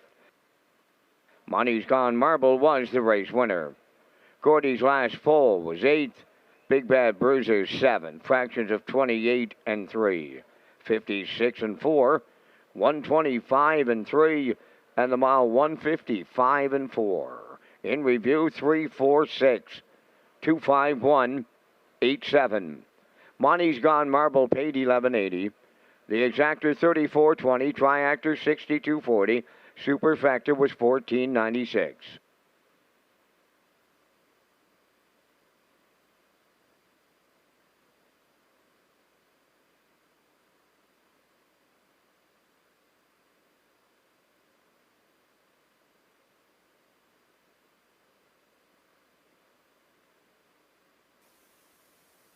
Okay, race 6 coming up next. It is the Atlantic Sire Stakes 2-year-old fillies A division. And before we get to the field in here, Ken, how about that Smash the Track record brought to you by Summerside Chrysler Dodge? If they smash it on Saturday night, the ownership group gets $5,000.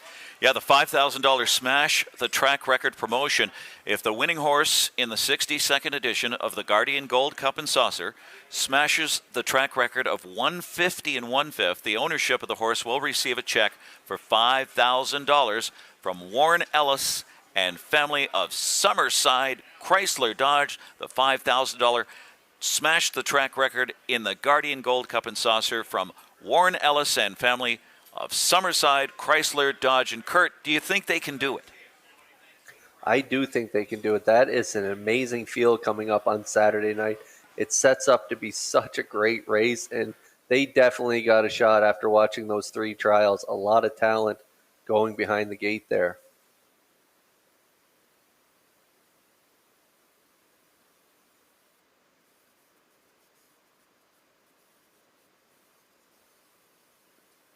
And now we're about 6 minutes away here from race number 6. There's a look at our selections. I'm going with JJ Scarlett on the rail, Woodmere Jazz for 2nd, and Booyah Ya for 3rd. Ken likes the same 3 in a little different order. He's going with the 5 Woodmere Jazz in here. He also likes JJ Scarlett and Booyah Ya. Post Parade coming up next.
Sixth race, a division of the Atlantic Sire Stakes. On parade, number 1, JJ Scarlett, owned by McKinnon and McKinnon Stable of Inverness, Nova Scotia, trained by Walter Walker, Don Gillis Jr.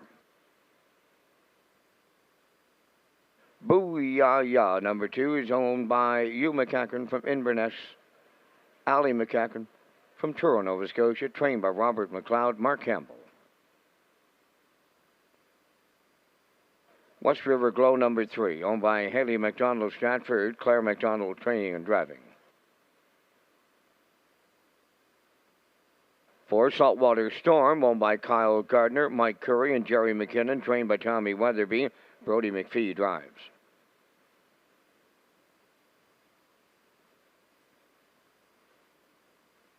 5 is Woodmere Jazz, owned by Reg McPherson of Stratford, trained by Kevin McLean, Jills Barrio. 3 minutes wagering time in race number 6. Red Shores is pleased to announce that Mill River Resort will be holding a Guardian Gold Cup and Saucer viewing party on Saturday night.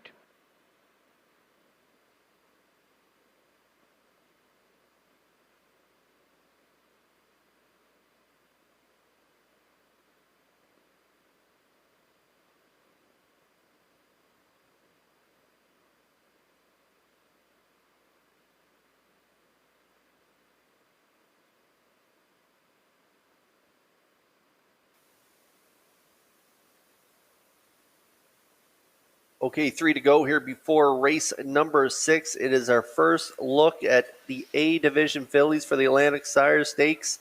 And we're taking a look at Ken's top choice on the screen right now. The 5, Woodmere Jazz, owned by Reg McPherson of Stratford. Kevin McLean, the trainer. Barrio will do the driving tonight and get off to a great start in her career and a good third in her last outing there at the PEI Colt Stakes. Yeah, I should point out, won her first 3 career starts this summer. Took a mark of 157 and 4 in Truro. Freshened up, though, with a nice qualifier for the second half of the season here. Retains Barrio. Eligible to fire out for a trip here at 7-2 as we take a shot at the favorite.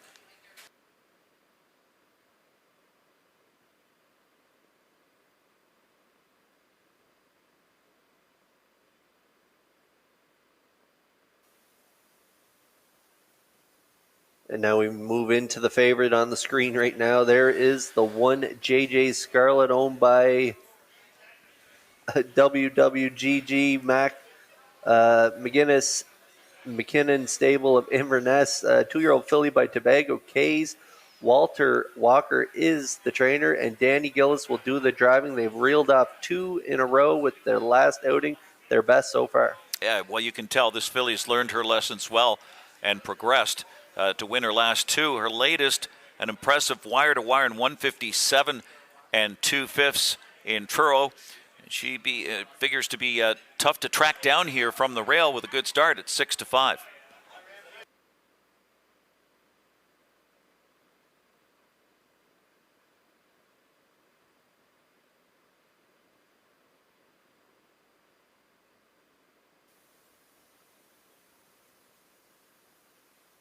And now we move 1 spot over to Booyah Ya, scoring down here for Mark Campbell, owned by Hugh McCachran of Inverness and Alan McCachran of Truro, Nova Scotia. Robert McLeod, the trainer, and a good third there in Inverness in an overnight prepping for this one, Ken. Yeah, we already saw a daughter of Stonebridge Terrace score tonight, Candy Apple Red here. Booyah Ya has missed the board in all 5 starts, including back-to-back wins, or hasn't missed the board, I should say, in all 5, including back-to-back wins in A Division events. And took a mark of 157 and 2 in Truro.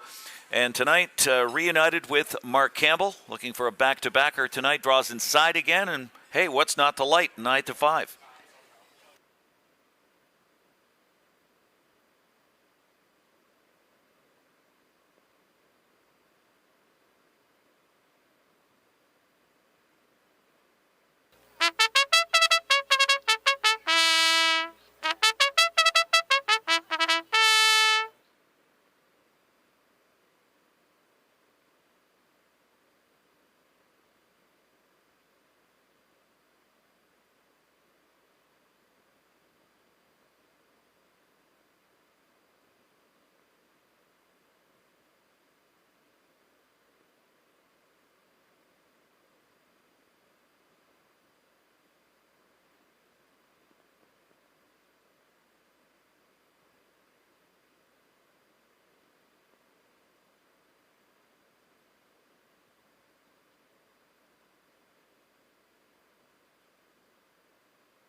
Well, the short odds keep moving up and down the board here as bettors can't make up their mind on their top choice, because this is such a solid group of 2-year-old A division fillies right now on the screen. The one JJ Scarlet is the favorite, 7-5, 2-1 choice on Booyah, 10-1 on West River Glow, Saltwater Storm 7-2, and now 5-2 on the board is the 5 Woodmere Jazz. We're getting close here in the 6th.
Atlantic Sire Stakes 2-year-old filly A division lining up in behind that Metro.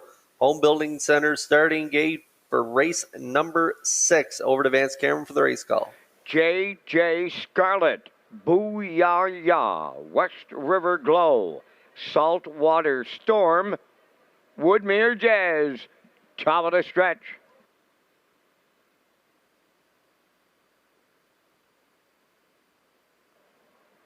They're approaching a start. The rough and pacing J.J. Scarlet, the first one out at the rail. Second is Booyah, West River Glow. Third one to the turn to get away. Fourth is Saltwater Storm. And the trailer, that'll be Woodmere Jazz. A compact field of 5 in programmed order as they straighten up the backstretch going to the quarter. Led by J.J. Scarlet for Don Gillis Jr.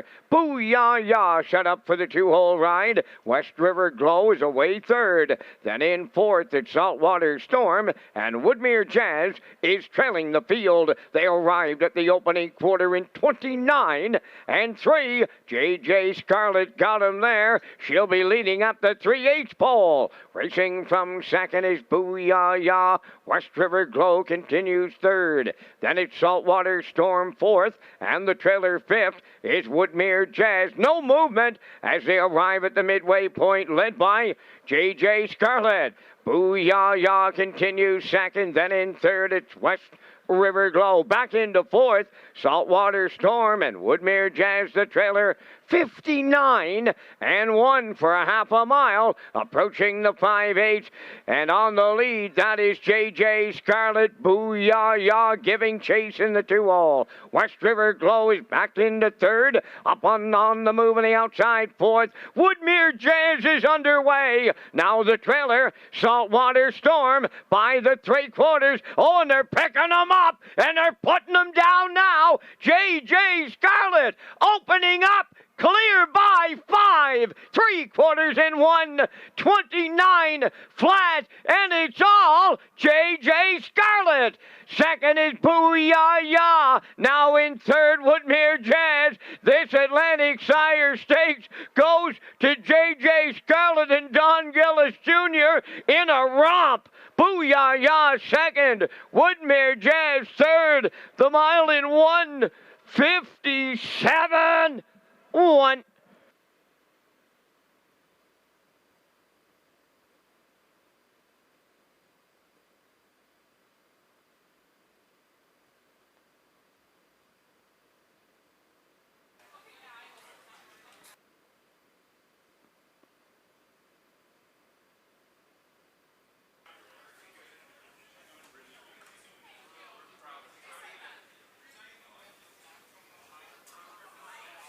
Wow, what a performance from JJ Scarlett here in race number 6. First A division of the Atlantic Sire Stakes, 2-year-old fillies.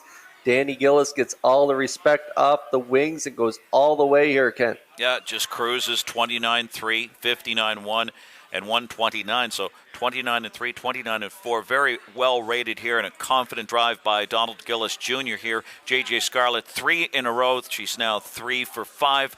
As we mentioned off the top, she has certainly learned her lessons well and progressed in her last 2, and she cranks it up just a notch more here with a new lifetime mark. The daughter of Tobago Cays, J.J. Scarlett, scores decisively here in the 6th Atlantic Sire Stakes.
Here she is, J.J. Scarlett. Bay pacing filly 2 by Tobago Cays off the image of Don Dam, J.J. Hanadon, owned by W.W.G.G. McGinnis McKinnon Stable of Inverness, Nova Scotia. Trained by Walter Walker. Driven to victory by Don Gillis Jr., the filly on top at every call. And she was bred by Jamie McKinley and pacing to a new race win record, 157-1. J.J. Scarlett in the Atlantic Sire Stakes with the Winner's Circle presentation.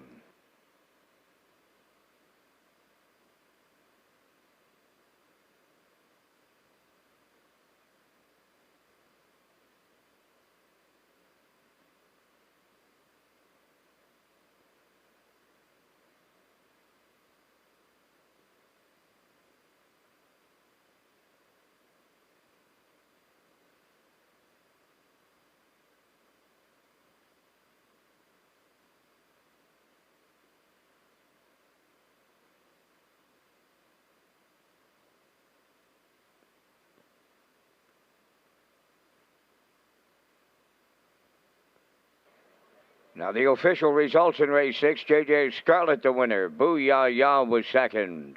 West River Glow 5th. Saltwater Storm 4th. Woodmere Jazz 3rd. 29-3. 59-1. 129 and the mile 157-1. In review 125-4-3. J.J. Scarlett $4. The exactor $6.40. Triactor $11.60 and the superfecta $3.13.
Okay, 7 minutes to go here before race number 7 on the screen right now. There's a look at the Francis McIsaac Memorial top driver standings. Mark Campbell leads the way right now with 95 points and 82 points to Gilles Barrio and the Blue Knight, Jason Hughes. He rounds out the top 3 with 80 points. Looking for the owner of a Nissan Kicks gray in color, PEI plates 958NY to report to the vehicle. It must be moved immediately or it's going to be towed at the owner's expense. It's a Nissan Kicks gray in color, PEI plates 958NY. Owner must report to it. It's parked on Park Street. Over on Park Street, Nissan Kicks. And we'd like to extend a happy anniversary, and it's the 59th for Lowell and Sally Balderson. Congratulations and happy anniversary on your 59th anniversary to Lowell and Sally Balderson.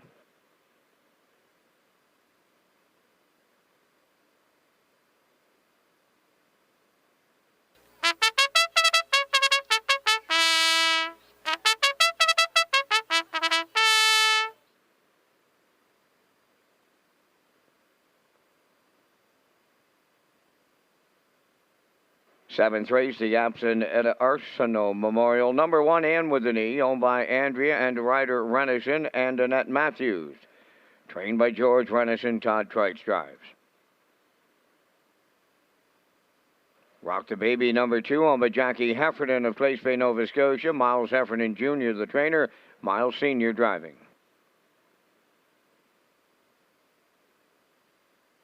I'm a Debutante 3 is owned, trained, and driven by Gary McDonald of Dundas, Ontario.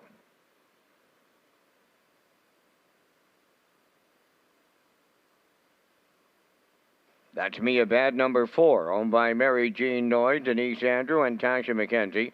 Trained by Jay Noy, Mark Campbell driving.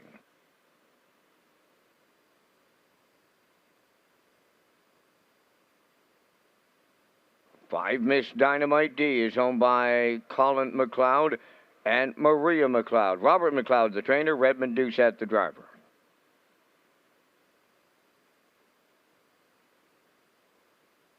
Mrs. Dragonfire, number 6, owned by Reg Ferguson and Wayne McDonald. Reg Ferguson, the trainer. Gilles Barrio.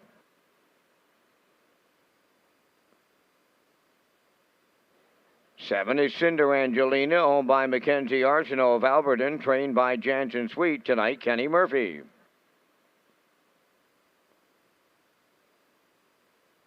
8 is Perfect Raider, owned by Janaea Gallant of Sydney, Nova Scotia. John Barrington trains and drives. 3 minutes of wagering time on race number 7, the 2021 Atlantic Classic sale preview sheet, available at the race office or online at peiharnessracing.ca. Ken Workington and Kurt Hughes will be back next.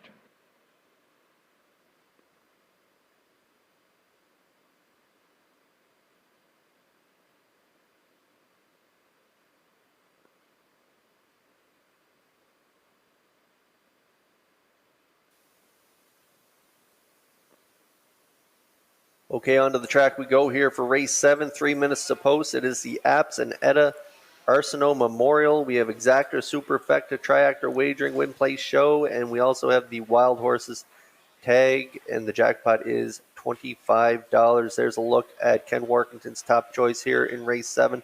That's the 4. That's Mia Bad, owned by Mary Jean Noy, PEI.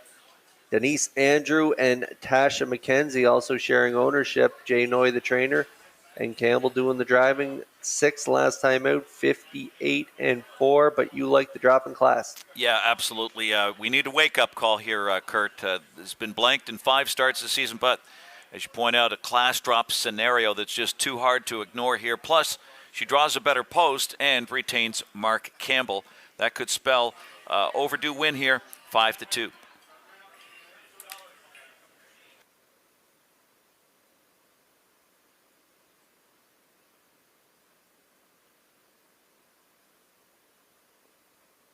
Okay, just 2 to go now before race number 7, and we move over 2 spots to the 6.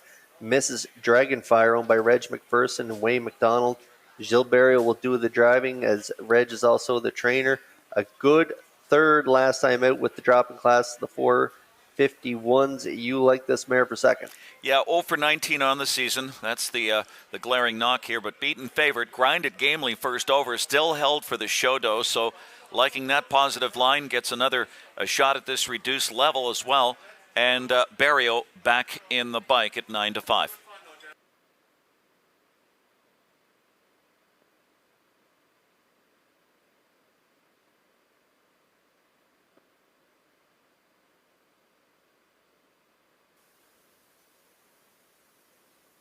Okay, we're getting close here in the 7th. Just a minute to go here before post time in race number 7. There is Mr. Workington's third choice on the board right now. I'm a Debutante, owned by Gary McDonald. He is the driver and trainer as well. Shipped to the island last week with a great effort from off the pace.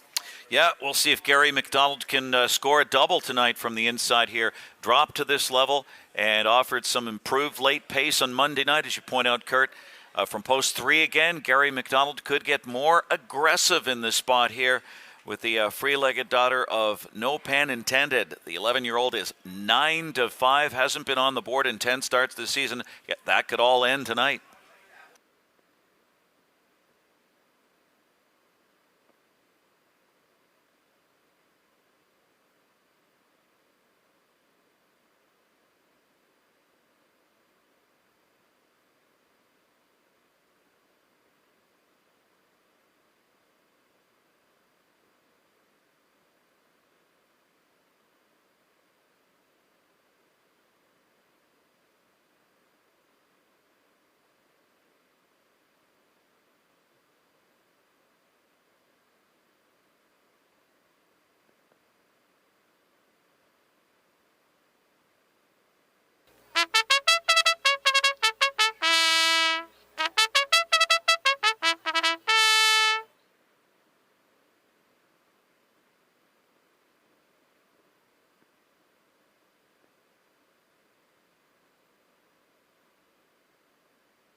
Okay, Metro Home Building Center starting gates begin to move up into position. Scotty McKendrick and Jeff McDonald, they control the gate, and they have a couple of visitors in there in this 7th race. Riding along with them is Jennifer Evans and Stephanie Drake. They got a great view here for the 7th as they're lining up in behind the gate. Next voice you'll hear is Vance Cameron. And with an E, Rock the Baby, I'm a Debutante. That's me a bad Miss Dynamite D. Mrs. Dragonfire, Cinder Angelina, Perfect Raider. Top of the stretch.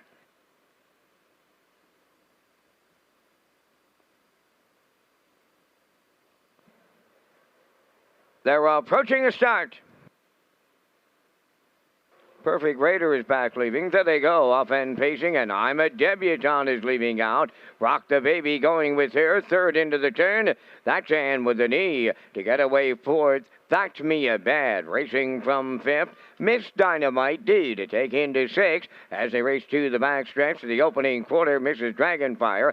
There was confusion amongst the trailers, and they are Cinder Angelina, and off stride went Perfect Raider. Going to the opening quarter, Rock the Baby and Miles Efron Sr. are the leaders. Racing from 2nd is Ann with the knee. I'm a Debutante 3rd. There goes That's Me a Bad on the move on the outside 4th. The quarter just 30 and 2. Moving up fifth from the outside is Miss Dynamite D. Mrs. Dragonfire is sixth. Then it's Cinder Angelina. And in the backfield, the trailer, Perfect Raider. There goes the inquiry sign. Race number 7 is under a judge's inquiry. They're at the midway point, led by Rock the Baby. To her outside, That's Mia Bad is second. And with the knee at the rail, third. Second over the outside, fourth. That's Miss Dynamite D. The half in a minute and 1. Fifth up the rail is I'm a Debutante, and she has nowhere to go. From the outside 6, Mrs. Dragonfire, Cinder Angelina, and the trailer,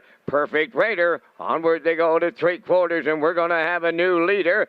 That's Mia Bad has taken over at 3/4. Second is Rock the Baby. Miss Dynamite D in the outside third. On the cones, and with the knee is there fourth. 3/4 up in 1:30 until they round the turn for the second and final time. 1/8 of a mile out. That's Mia Bad. Clear by 3. Miss Dynamite D is second. Up third is Mrs. Dragonfire, but it's all That's Mia Bad as they come to the wire. That's Mia Bad from Mark Campbell. Mrs. Dragonfire and I'm a Debutante. They're in a place picture. Time for the mile, 2 minutes, 1/5. Under a judge's inquiry.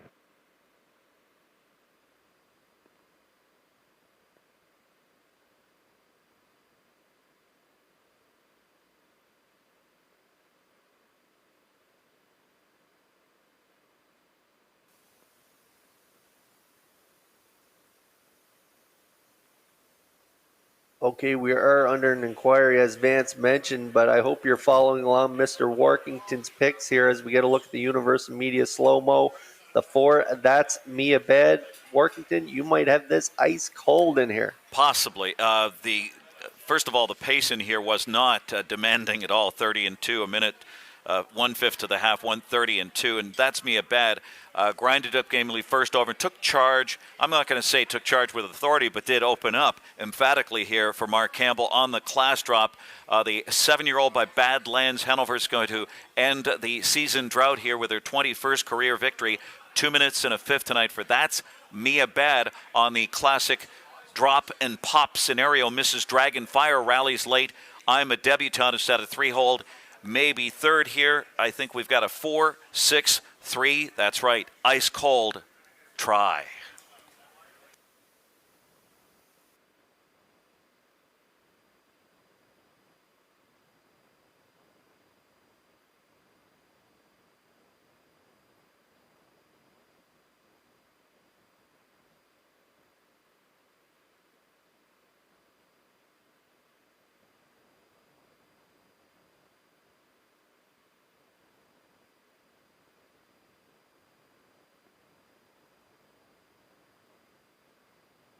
The judge's inquiry in the 7th race involves the conduct of the race approaching the opening 8th.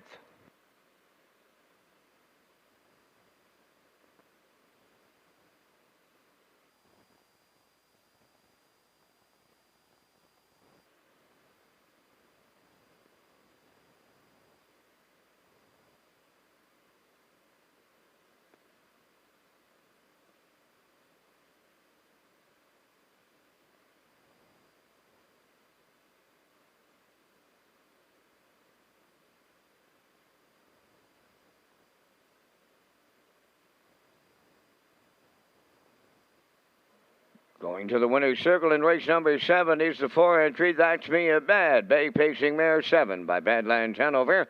Off the Estrellos Dam, Nancy Tross, owned by Mary Jean Noyd. Denise Andrew and Taxa McKenzie, trained by Jay Noyd, driven to victory by Mark Campbell. For Mark, his second winner on the night for the double. The mile was 2 minutes and a 1/5. That's Mia Bad in the 7th. Down at trackside, it's the Apps and Arsenal Memorial Cooler presentation. So far, over $1,800 to the winner. A 50-50 draw. Gale's in the top of the park right now.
Results of the 7th race judges' inquiry, no violations.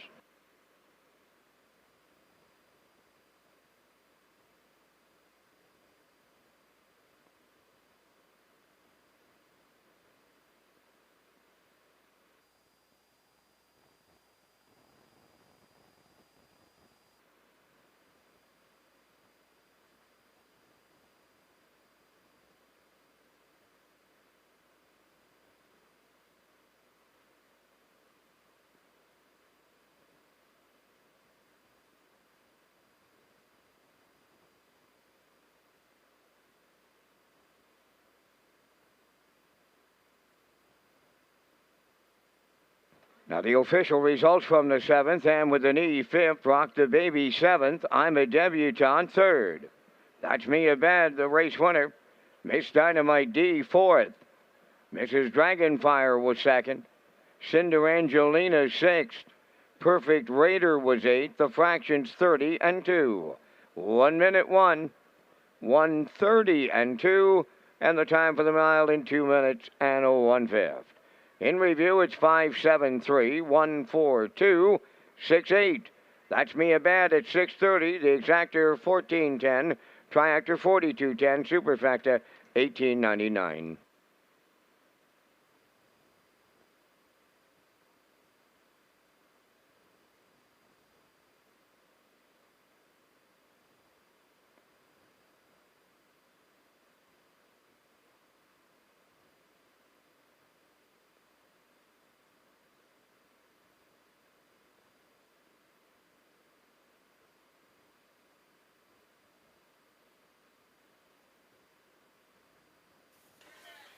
Okay, 7 minutes to go here before race number 8, Chuckers Trophies and Awards. Top percentage driver for Gold Cup week. Ken, you have the top 3. Yeah, Dale Spence. How about him? He had, I think, a double the other night, 481. That's a sparkling percentage. But he's just in front of Mark Bradley at 472. And then Mark Campbell, who's got a couple tonight already, at 437. Those are your Chuckers Trophies and Awards. Top percentage driver, Gold Cup week.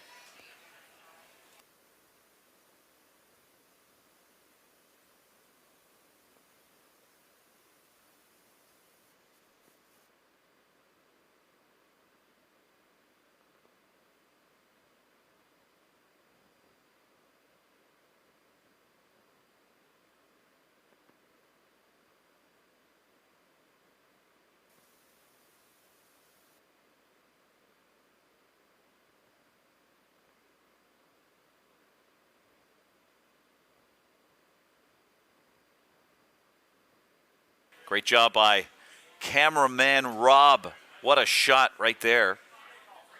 And a look at our selections for the upcoming 8th race. This will be the Jackpot High Five.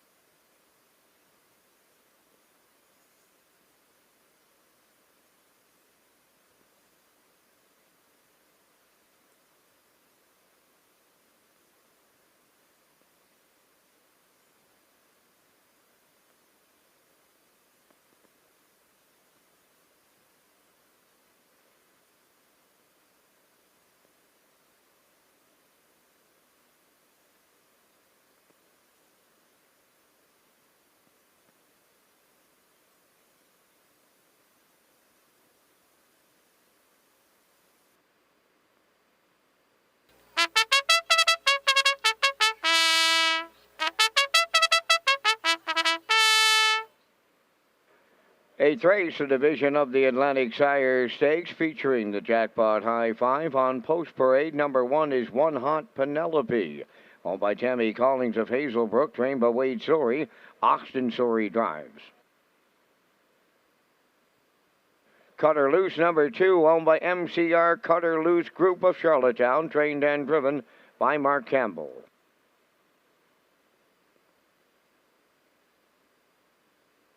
Three is Camelot Terror, owned by Don and Terry Jane Taylor, Chad Taylor of Charlottetown, Chad the trainer, Adam Murner.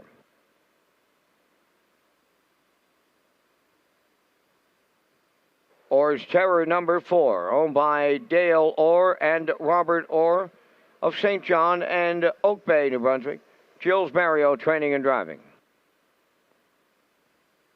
5, Mystical Gal, owned by Doug Matheson and Janet Sanderson of Cornwall, trained by Nick Oakes, Jason Hughes.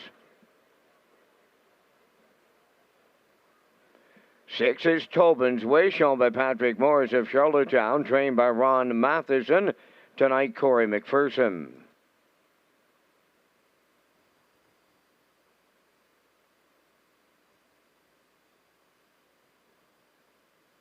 Number 7 is Ultimate Long Shot, owned by Windermere Farms, River Valley Management, and Clive Balderson. Trained by Earl Watts, David Dowling's in the sulky. 3 minutes wagering time on race number 8, featuring that jackpot high five, and we thank Results Advertising and Marketing for their presentation of the Vans Cam. And gentlemen, I'm going to number 2, Cut Her Loose, out of the Mark Campbell barn. She does show a couple of trips in 59 and change in this B division of the Atlantic Sires. I'm going to use her on top. I like number 5, Mystical Gal. This filly was larger last outing, getting a mating record of 201 and 3. Back quarter was 29 and 1. She was large finishing up. For tri-actor players, I'm going to use number 4, Orr's Terror. Don't know much about the filly. Off an impressive qualifier, though, of 201, but that back quarter was 29 seconds flat. For the superfecta players, I like number 6, Tobin's Wish, out of the Ronnie Matheson barn. Got some starts under her belt. And for my jackpot high 5 closer, I'm going to go to number 3, Camelot Terror with Murner. Up here in the booth, 2, 5, 4, 6, 3. And just to mention, the next time you see the Vans Cam, it'll actually be the Ken Cam. Gentlemen, over to you. Sounds good. Orr's Terror here. Why not try the first-time starter for Jules Barrio? Finished very good second in the lone qualifier, 2-1-1. Mystical Gal took 5 starts to break her maiden. She did it in game uncovered style, 2-1 and 3. 2, Cut Her Loose. Right now the 3-5 favorite, beaten favorite, forced first over, held on for a minor share, and will tack on the 6, Tobin's Wish, and the 3, Camelot Terror. I went 4, 5, 2, 6, 3. Did you follow that, Kurt? Not quite, Ken. I went with Vance on in here. We got the exact same triactor. I went with 2, 5, 4. I like Cut Her Loose as well for Campbell. Mystical Gal for second. The 4, Orr's Terror. I'm a diehard Bruins fan, and just the name Orr in the name there. I'm cheering for this one, and it leaves from post number 4 here tonight. So I like her for third on my ticket. I like the 3, Camelot Terror, and the 6, Tobin's Wish. So I'm going 2, 5, 4, 3, 6. So there's a look at our jackpot high 5 tickets. And we thank Results Marketing and Advertising for the Vans Cam. And as Vance mentioned, Ken Warkington will be taking over the calls here as we move forward in races in 9 through 12. So this is the last one for Vance here on the Thursday night. Race 8, 1 minute to post. And now we're moving back onto the track. And there is the 2, Cut Her Loose, on the screen right now. You like this filly for third in here, leaving from post 2. And she finished 5th, 201 and 4. Ken likes a 4, 5, 2 in here. And this is my top choice right now, as the bettors also like this filly. 4 to 5 on board, and a good second in her second last start, 59 and 1. So she's my top choice in here, 4 to 5.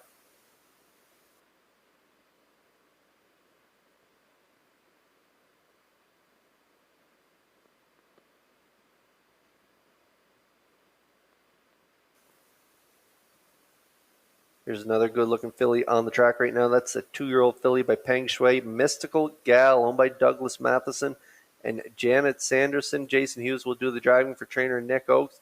This was a real gutsy effort in her last outing and an overnight here in Charlottetown. She toughed it out.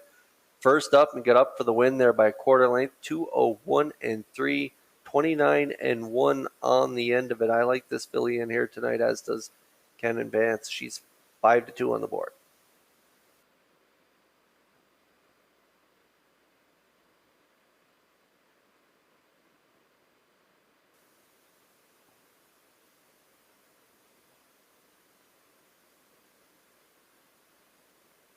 And there is the 4 on the screen right now. Orr's Terror, owned by Dale Orr of St. John and Robert Orr of Oak Bay, New Brunswick.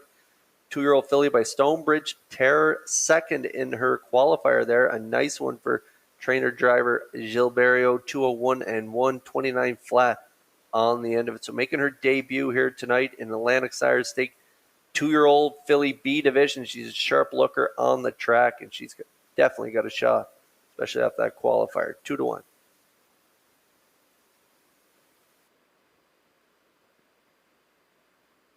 Minor delay in the start. 2 Cutter Loose returning to the paddock for an equipment adjustment.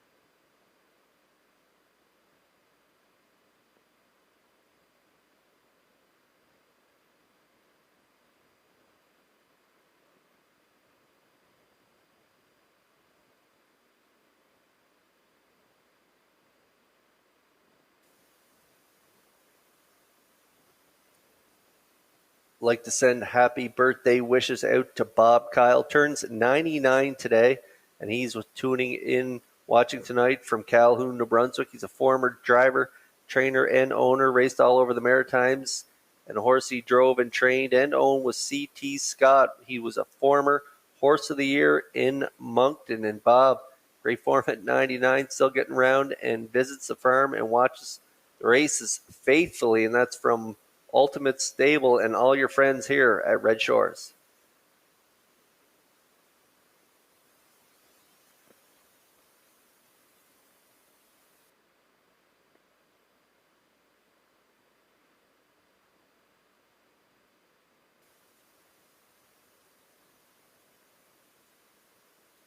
Atlantic Sires Stakes 2-year-old fillies B division lining up in behind the Metro Home Building Center starting gate for today's 8th race.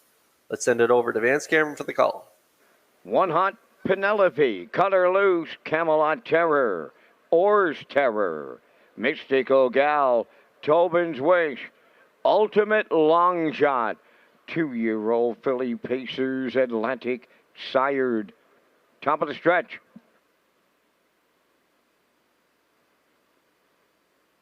Here they come. The rough and pacing 1 Hot Penelope will lead him out at the rail. Mystical Gal is second. Third one to the turn is Camelot Terror. Coming from the outside, fourth. Racing on around the turn is Tobin's Wish. Then Cutter Loose up the rail, fifth. Orr's Terror between horses. And 3 high on the outside. Ultimate Long Shot. Up the backstretch they go. 1 Hot Penelope in line to Austin Sorry. The leaders are short-lived. Here's the Blue Knight right lining Mystical Gal to put her right on the engine.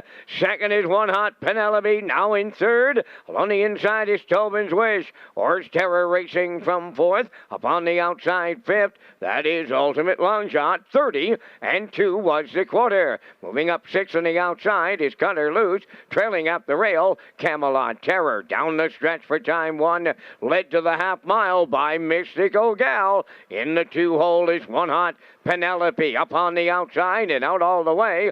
Ultimate Long Shot third. Coming fourth on the outside is Cutter Loose. Up the rail in fifth is Tobin's Wish. Orr's Terror is sixth. On the outside, Camelot Terror the trailer. 1 minute and 3 for a half. Arriving up the 5/8. Mystical Gal to get him there. On the outside, Ultimate Long Shot is there second. 1 Hot Penelope now third. Tobin's Wish are racing fourth. On the outside is Cutter Loose. Caboose fifth. Horse Terror is sixth. Trailing the field, Camelot Terror goes on the run by the 3/4, and they were there, led by Mystical Gal in 90 seconds flat. 29 and 2 1/3. Eighth of a mile to go. Mystical Gal homeward bound. Ultimate Long Shot is there. Third up the rail, One Hot Penelope. Deep stretch now coming to the wire. What a trip by Ultimate Long Shot in line to David Dowling. Mystical Gal second. We need a show photo. Time for the mile. They're home in 1:58.4.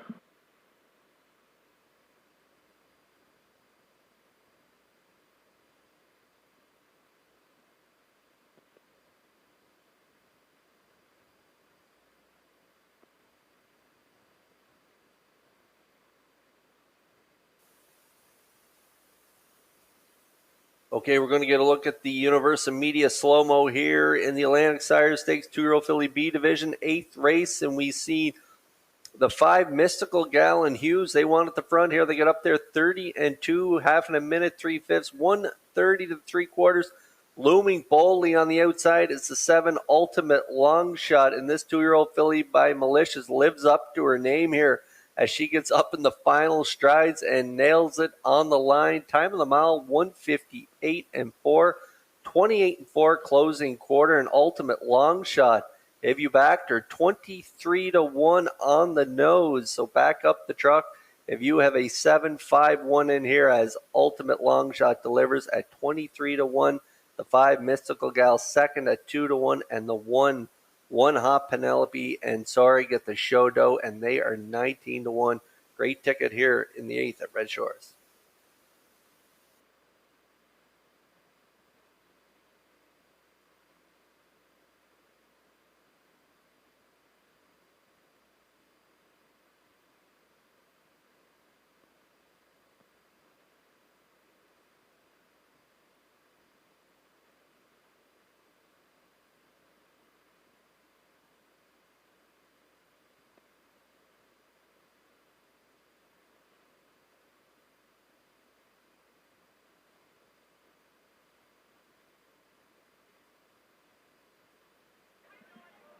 Well, this filly lives up to her name, Ultimate Long Shot. How's about 49.40 on the nose as she arrives at the 8th race winner's circle. Bay-facing filly. 2 by Malicious off the Badlands Hanover Dam Truck Soul Hanover. Owned by Windermere Farms, River Valley Management, and Clive Balderson. Bred by River Valley Management and Windermere Farms. Trained by Earl Watts. David Dowling has his second winner for the double. Excellent trip for the filly of 1:58 and 4. That becomes a maiden record. It's Ultimate Long Shot in an Atlantic Sire Stakes shocker at Charlottetown.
Final call to purchase a 50-50 draw ticket, right now valued at $1,900.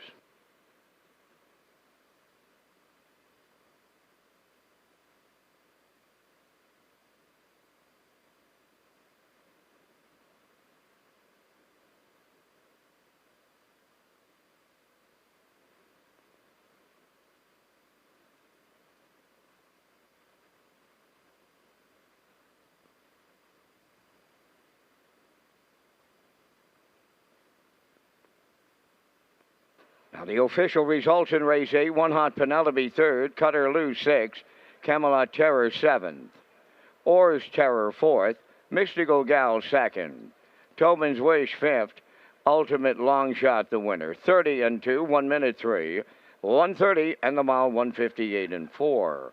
In review 3, 6, 7, 4, 2, 5, 1. Ultimate Long Shot paid $49.40. The Exactor $389.30. The Triactor $2,597.65. And the Super and Jackpot High Five, they are yet to be posted. You're wagering on the 9th race in 8 minutes to post time. And ladies and gentlemen, if we're going to have Ken Workington at the Charlottetown Driving Park for Gold Cup a week of racing, it wouldn't be fair unless he came to the announcer's booth. And we're bringing in Ken for the remainder of tonight's racing program. So Ken Workington, the voice of the Meadowlands. And you may ask, when did Ken start calling races? Well, it was only 225,000 race calls ago. You're going to love him. Ken Workington comes next.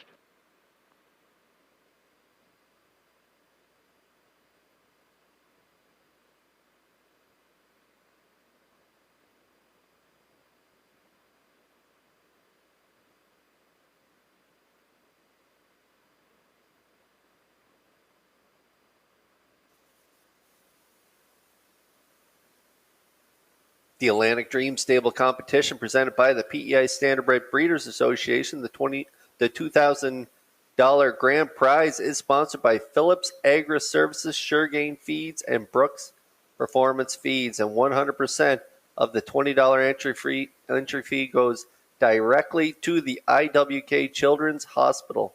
So for updates, go to atlanticdreamstable.weebly.com.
And they're on the track. Here's the post parade for race 9. Number 1, Special Effects, is owned by Andrea Renison and rider Matthews Renison. Todd Treitz drives for trainer George Renison. Number 2, Chase and Maddie, is owned and trained by Donald Beaton with Rodney Gillis. 3 is Doc Darrell. Colin Shepard drives and trains and owned by Morgan Shepard. Number 4, E-Gamer, is owned by Garth Cole and Haley Cole, trained by Garth Cole with Kenny Arsenal. 5 is Emperor, is owned and trained by Jeff Lewis with Kenny Murphy. Number 6, His Boy Elroy, is owned by Douglas Pauley and Gordon McComb. Pooker McCollum is the trainer and driver. And number 7, CL Sport Action. The ownership now is James Barlow, Mark Gallant, Nakia Bridges Barlow, trained by James Barlow with Chris Davies in the sulky. This is the Joe and Wall Hennessy Memorial presentation for Race 9. They're enjoying a night at the races in the winner's circle, or in the infield. Next to the winner's circle here tonight, Race Day is a Red Shores broadcast network and produced by Universum Media. Lee Drake will be trackside with a presentation following the Joe and Wall Hennessy Memorial. Up next, we'll go to the track for more with Kurt Hughes and the top contenders. What makes PEI such an amazing destination? There's so much to see and do! It's super laid back. We have impeccable taste. We're surrounded by characters. Some real salt of the earth types. Always ready to show you a good time. So, come hang out. Check in. Or swing by. Whatever you jam. Get out here and activate our island. Paid for by the government of Prince Edward Island.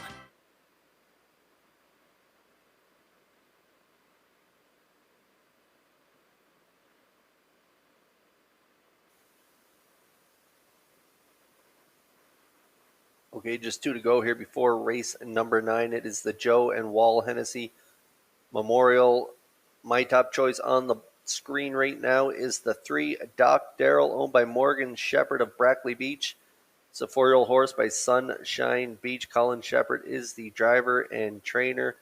Real nice lines on this one. If you look at that last start, 5th and 55 flat, 28-1 on the end of it. And prior to that, 3rd, 56-2 with a 27-4 final panel. And then 4 back, he got up to win it all, 55-4 with a 28-2 final panel. He's 3 for 9 so far in 2021. He's got a real shot in here from post 3. He's 6-5.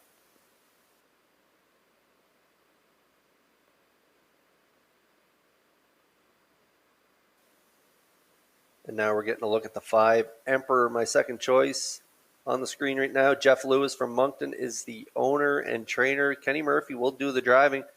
Real good lines in this one as well. 4th last time out, 57-1, and then back-to-back second place finishes there, 59, 56-2, 28-4, and 29-2, closing it out. And how about that start? 5 back in Summerside at the 851 level.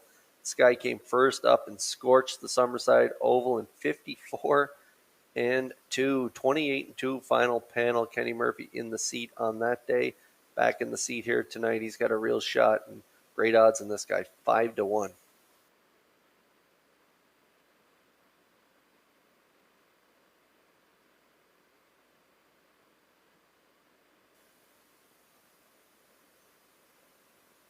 And now we're getting a look at the rail sitter here. The 1 Special Effects, Andrea Renison, rider Matthew Renison of Lower Weir, Nova Scotia, are the owners. This is a 3-year-old gelding by Sports Rider, trained by George Renison, a winner there 2 back at that 451 level in Truro, where this guy circled the field to win by 5 1/4, 58-2. Came over to Charlottetown last week at the 851 level. A good 5th there, 56-2. From post 7, that was a real tough trip for him, and he handled it really well, closed it out 28-1.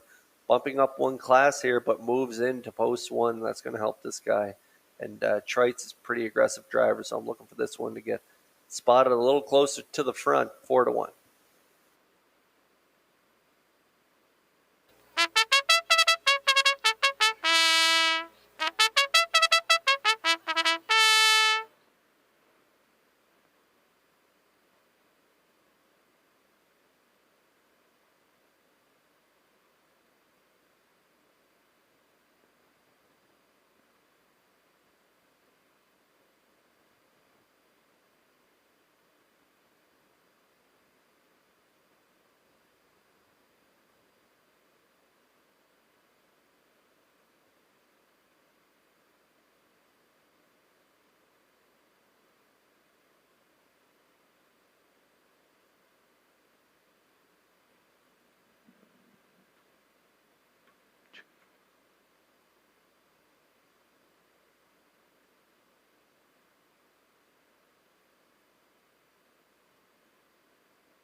It's post time for race number 9. It is the Joe and Wall Hennessy Memorial. Family will be trackside with the winner as a field begins to move up in behind the Metro Home Building Center starting gate.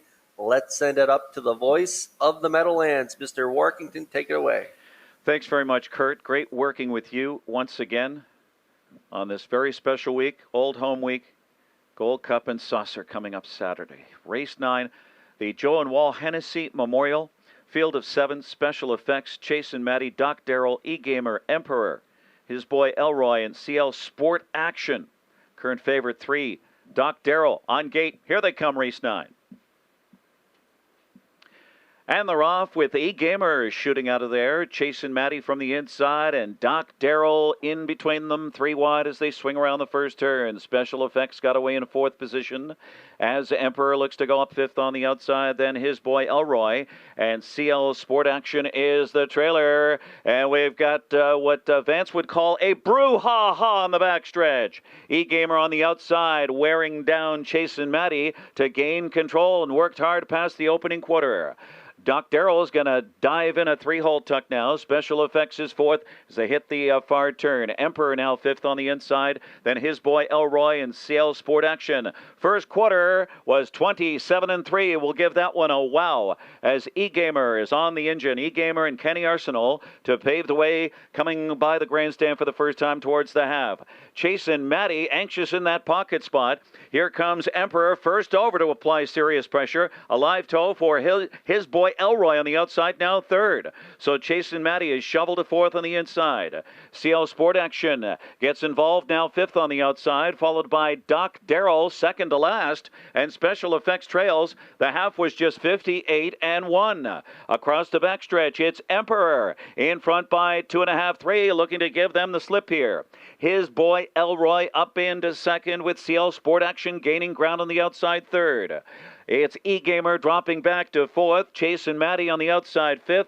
Doc Darrell 3 wide from 6th and spinning his wheels and off stride. Then Special Effects 3 quarters, 1:26-4, 28-3 in the 3rd quarter for Emperor. It's Emperor in front by 3 as they turn for home. His boy Elroy trying to hold on to 2nd and CL Sport Action on the outside. But it's Emperor and Ken Murphy. They romp here by 5. It's Emperor, a decisive winner over CL Sports Action. His boy Elroy and Chasin' Maddie, 155-4 for Emperor.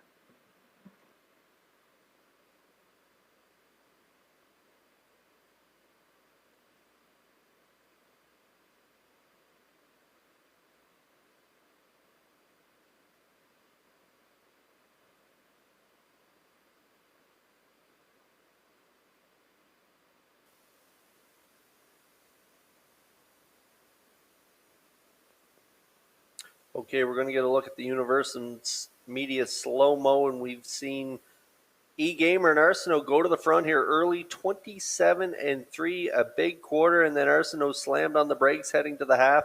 Took a look over his right shoulder and released Kenny Murphy and Emperor to the half, 58-1, a very slow half for this group, 126-4. Emperor stepped it up in the 3rd quarter and then closed it out 29 flat as they drive off to win by many here in the 9th race, 155-4, just as they did 5 weeks ago. They brush and crush here in the 9th in the Joe and Wall Hennessy Memorial. Number 5, Emperor posted first here in race 9. 7, CL Sport Action. 2nd, 6, his boy Elroy. 3rd, 2, Chase and Maddie. 4th on the board. We have 5, 7, 6, 2.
Entering the winner's circle, the 5 Emperor.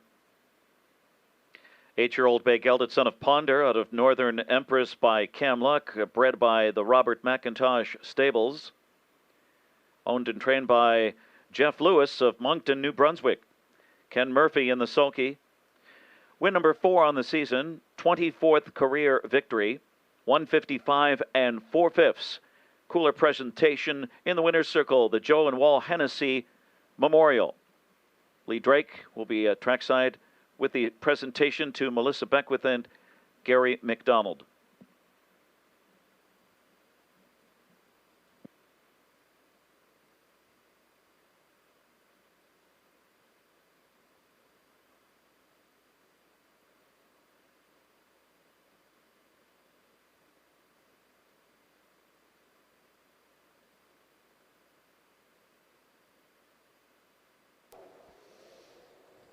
Yeah, thanks very much, Ken. We're going to wait till the replay's over, and then we're going to do a special trackside presentation here.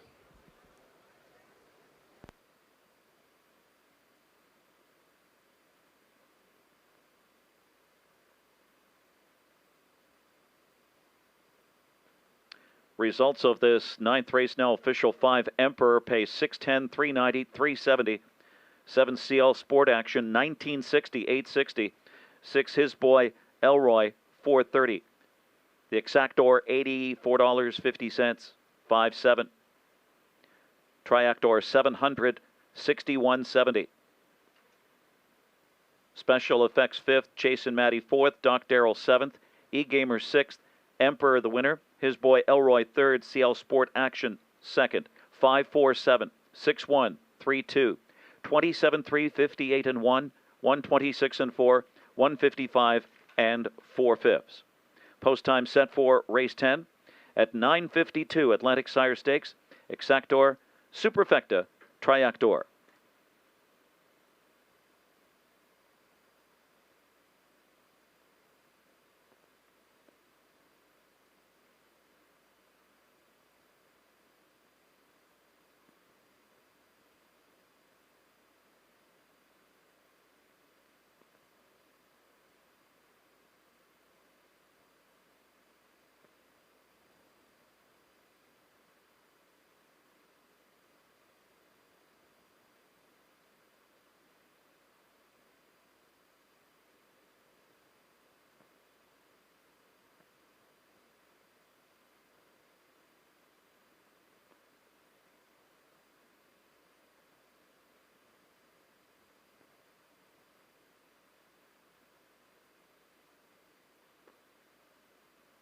There is a Superfecta carryover, 1,393.22.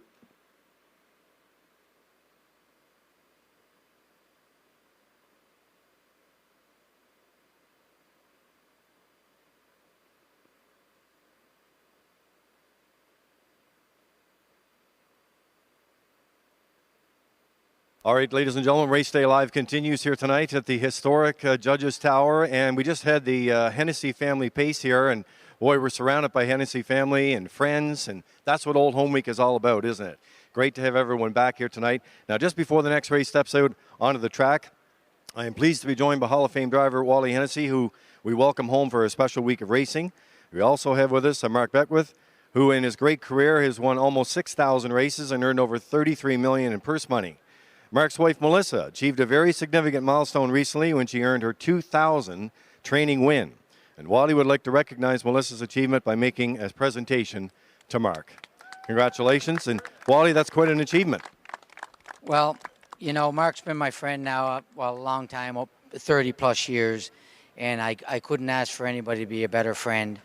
And he's done so much for me in my career. But it's quite a milestone for anybody to, you know, reach 2,000 training wins, not driving wins, but training wins. But I don't know whether Melissa's listening tonight, but if she is, if she'd have put me down more, she'd have had 4,000 instead of having this fella. She'd have had 4. Always a lot of fun, for sure. All right, so a nice presentation there. And I'm going to ask Gary to hold this. All right, ladies and gentlemen. Tonight, Redshores Racetrack and Casino and the PEI Harness Racing Industry Association would like to recognize an individual who has made a significant contribution to our racing industry and especially to our feature week of racing. He started his career at age 14 at Panette Raceway, learning the industry under his grandfather's guidance. He has gone on to drive in over 23,000 races with over 3,400 wins and over 10,000 top 3 finishes. He's been recognized as the leading dash winner in the Maritimes and has won the Francis McKaiser Memorial Award 10 times. A recent Trot magazine article called him Mr. Old Home Week, and we cannot disagree. Please join me and many of his friends in harness racing in thanking Mr. Gary McDonald.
With the call to post, they're stepping out for race 10, Atlantic Sire Stakes, 2-year-old fillies, A division. Exactor, Superfecta, Triactor. Tag your horse with the Wild Horses. Tag with the Wild Horses. Jackpot $25 each race. Who's Your Father? Number 1 leads it off here.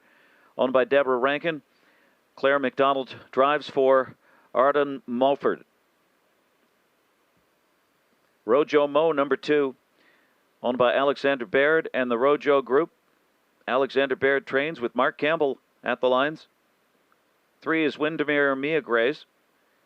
Owned by the Boys Will Be Boys 2. Melissa Rennie trains with Adam Murner. 4 is Tobin's Diva. Kenny Murphy driving for Kevin McLean and Reg McPherson. 5 is Cougar on a Tear with Donald Gillis Jr. driving for Walter Walker. He's a co-owner with Angus McInnes. The 6, The Real Princess, is owned by Eddie Doucette, Blaine Thibodeau, Gordon McLeod, and Grant Main, trained by Eddie Doucette with Corey McPherson. That's the field of 6, 2-year-old filly Pacers, A division, Atlantic Sire Stakes, Exactor, Superfecta, Triactor. For race replays, free programs, and upcoming post times, go to Redshores.ca.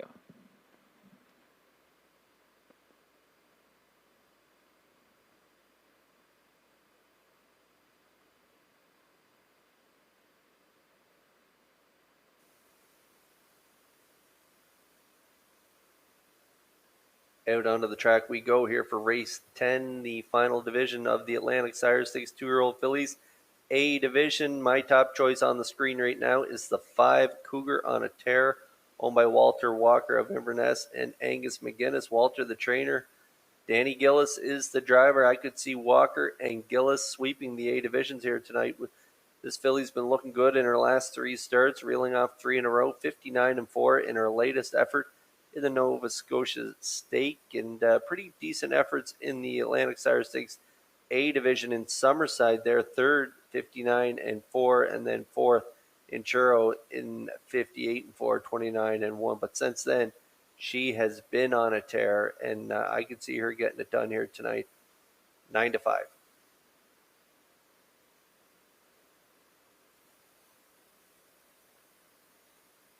And now we get a look at Rojo Mo, owned by Alexander Baird and the Rojo Group of Trenton, Nova Scotia. 2-year-old filly by Militia. She's a sharp looker out on the track. Alexander Baird is the trainer, and Mark Campbell will do the driving. A winner, 2 back there, gutsy first over effort in the PEI Cold Stake there, 59-1 with a 29-1 final panel. Followed that up with a 3rd last week to JJ Scarlett and Stone Beach Lily. So Claire McDonald did the driving on that day. Campbell back in the bike tonight. She's going to be tough to beat as well. Even money.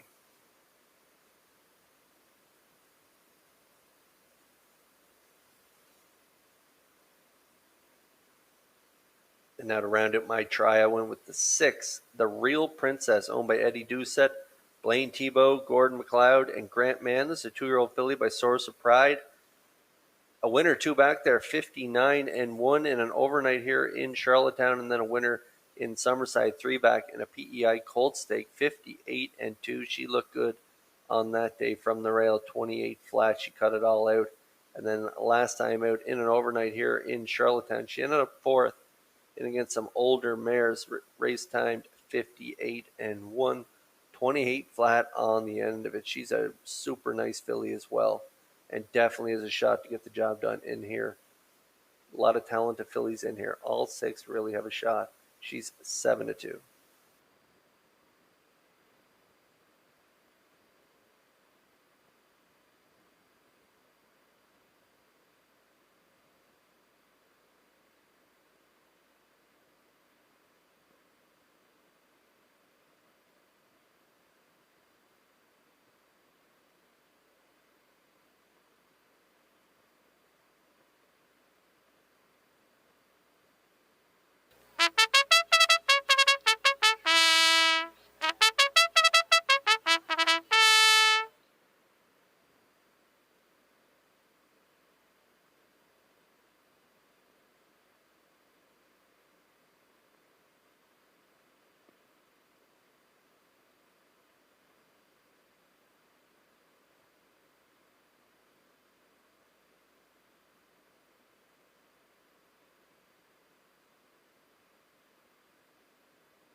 Fantastic night of racing so far here in Charlottetown.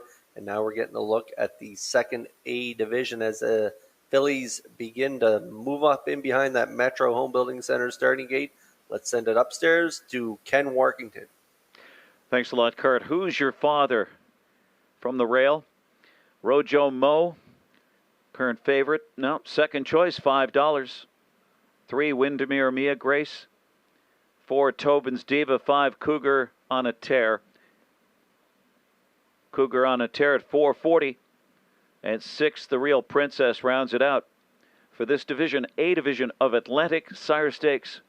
2-year-old filly pacers swing off the turn for race 10. Ready for a start. Here they come.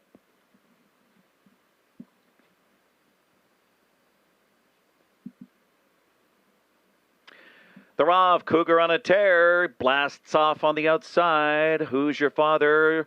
On the inside, second into the first turn, and driving up is on the outside, on the move up quickly is Rojo Mo. Rojo Mo roughed up early, stride for stride with Who's Your Father on the rail. Then it's Windermere. On the inside, Windermere Mia Grace is fourth across the backstretch, followed by the Real Princess, and gapping at the back here is Tobin's Diva. So they settle in single file at the opening quarter. It's a Cougar on a Tear and Donald Gillis Jr. past the opening quarter and into the upper turn. It's Cougar on a Tear to pave the way. It's going to be Rojo Mo drafting in the pocket spot for Mark Campbell. That opening quarter was 28-2 as they wheel off the turn. So it's Who's Your Father, third on the inside, staying in. On the outside, Windermere Mia Grace gets underway, uncovered. To the outside comes the Real Princess. Very quickly with a live toe. Into the flow goes Tobin's Diva. And now third over, so 3 in and 3 out as they brush past the half here. Coming after Cougar on a Tear. The opening half was 59, caught a breather, but not now. Windermere Mia Grace takes the tour on the outside half-length lead. Windermere Mia Grace on the outside, reaching up, putting away Cougar on a Tear. But right there is the Real Princess and Corey McPherson. The Real Princess unleashed here and takes over. Blows right by Windermere Mia Grace. So Tobin's Diva advances into third on the outside. Late move from Rojo Mo, 3 wide. And then Who's Your Father? And dropping out of it, Cougar on a Tear. 3/4, 128-3. And it's all the Real Princess who's blown it wide open. Has a insurmountable lead here, about 10 or 12 lengths through the stretch, all alone. The Real Princess running up the score. The Real Princess, she's for real, and Corey McPherson doubles up. Then Rojo Mo, Tobin's Diva, and Windermere Mia Grace. The Real Princess romps in 157.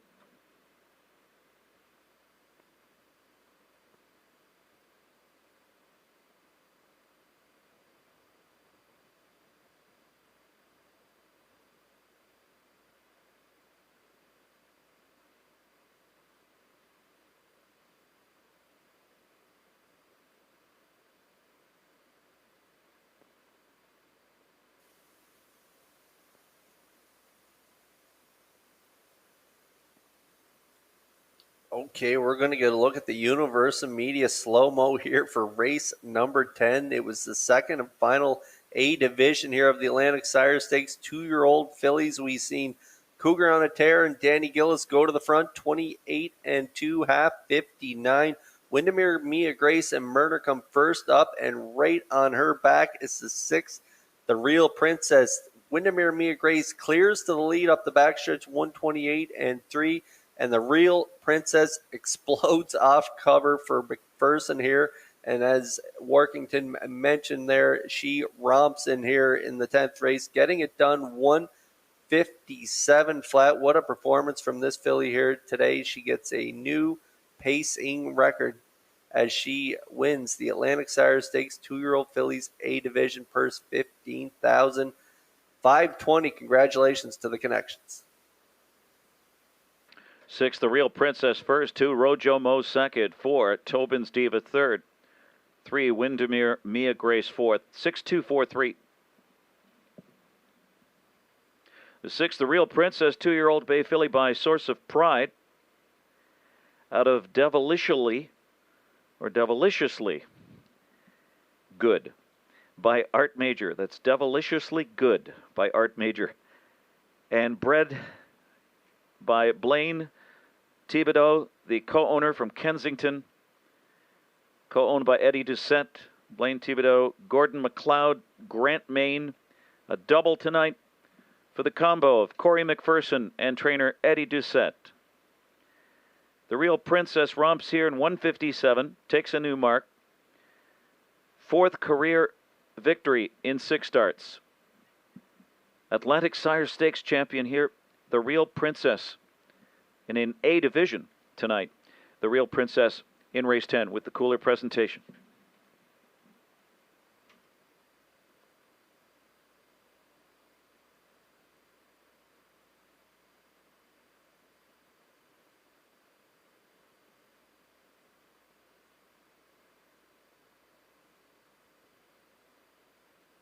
This race replay is brought to you by Clarence Farm Services and Equa Purina Canada. For all your equine feeds and needs, please visit Clarence Farm Services or your local Purina dealer. Proudly serving Atlantic Canada for over 50 years. See their full lineup of equine feeds today at clarencefarmservices.ca.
Results official for race 10-6, the Real Princess, 790, 340, 270.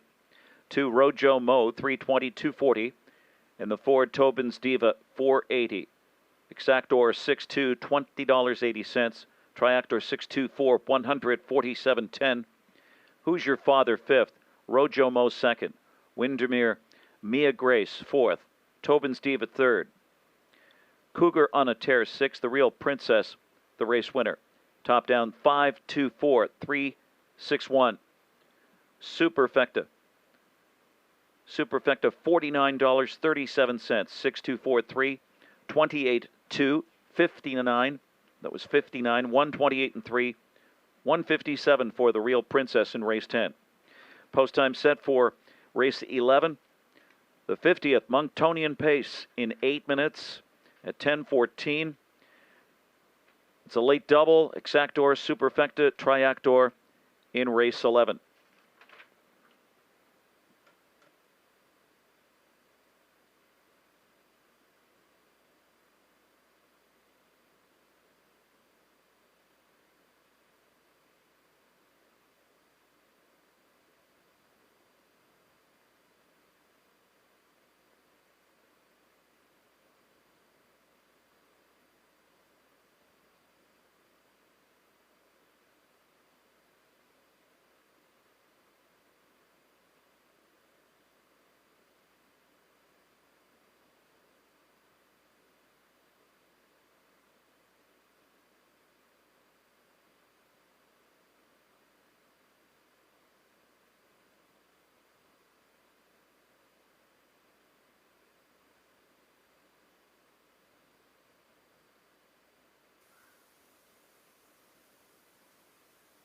Redshores and Nimbus Publishing have a special promotion with the new best-selling book about harness racing superstar Some Beach Somewhere. And it's tonight and tomorrow night here in Charlottetown in the main lobby at Redshores. You can meet the author of Some Beach Somewhere, Marjorie Simmons, who will be on site for the book sales starting at 6 p.m. on both evenings. And you can purchase your own signed copy for $30, taxes in, cash sales only. Some Beach Somewhere, the harness racing legend from a one-horse stable, is available now at bookstores everywhere and through Amazon.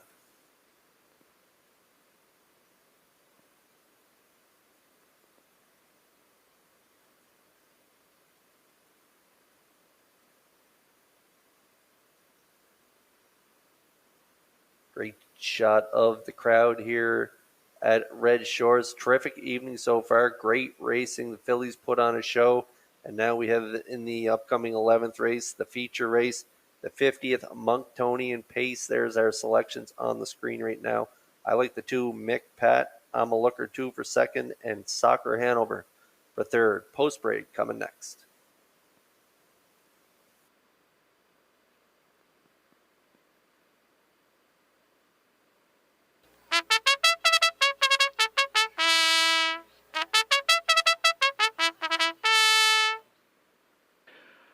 They're stepping on the track for race 11, the 50th Monktonian Pace. The 1 is Mick Dundee, is owned, trained, and driven by Donald McNeil of Cornwall.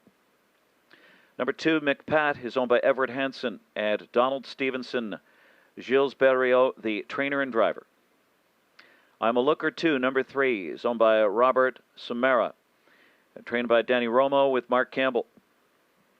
Little Manny, number 4, is owned by Dean McLaughlin, Brad McLaughlin, Mark Taylor, and Stephen Treitz. Stephen Treitz drives for trainer Charles Miles. Disney Man, number 5, is owned by Gerald Kennedy, trained by Melissa Rennie with Adam Murner. And number 6, Soccer Hanover, is owned by Leith Waite and Leslie Waite and Spencer Waite, trained by Leith Waite with Corey McPherson. That's the field for race 11, the 50th Monktonian Pace. Late double, Exactor, Superfecta, Triactor. We have the winning ticket in the 50-50 for $2,175. G is in Gary, 43976. G, 43976. And for a $100 gift certificate to Philip Feeds, it's G45186. G45186 for the $100 gift card. Good luck.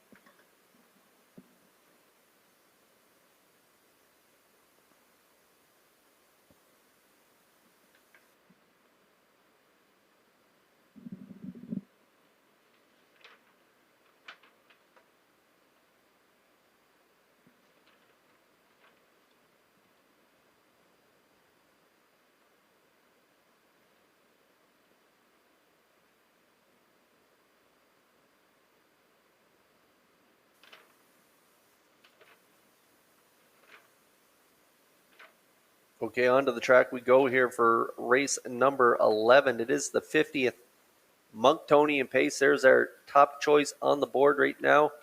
The 2, Mick Pat, good-looking son of Del Marvelous. Looked good in that second last start there, right on the front end for trainer-driver Gilles Berriot. Second by a nose, 54-1, 28 flat on the end of it. Everett Hansen of Maugerville and Donald Stevenson are the owners. Like I say, he's been racing great, and that second last start stands out to me, and he's just been good all summer, really. If you look at that third last start there, closing it out 27-2, 54-2. He's been racing the best here in the Maritimes and doing quite well. So he's in the non-winners of 2000 last 5 here tonight. Puts him on top of my ticket. He's 5-2.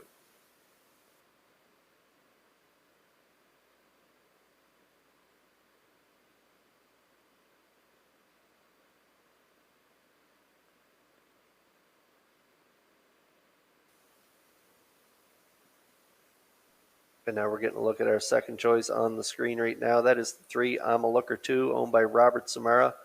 4-year-old horse by Shadow Play. Mark Campbell will do the driving for trainer Danny Romo.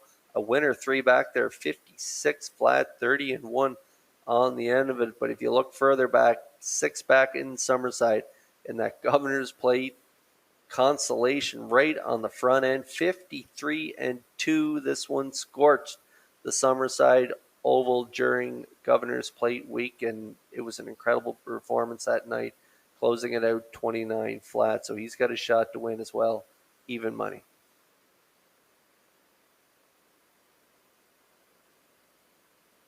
And there's a look at my third choice, the 6 Soccer Hanover, owned by Leaf and Les Waite and Spencer Waite. Corey McPherson will do the driving. Leaf is the trainer. A good second last time out, 55-3 to Cheapskate. Hanover there closed it out 28 flat at this identical level, and then a winner 3 back at the 1801 level, 57-1.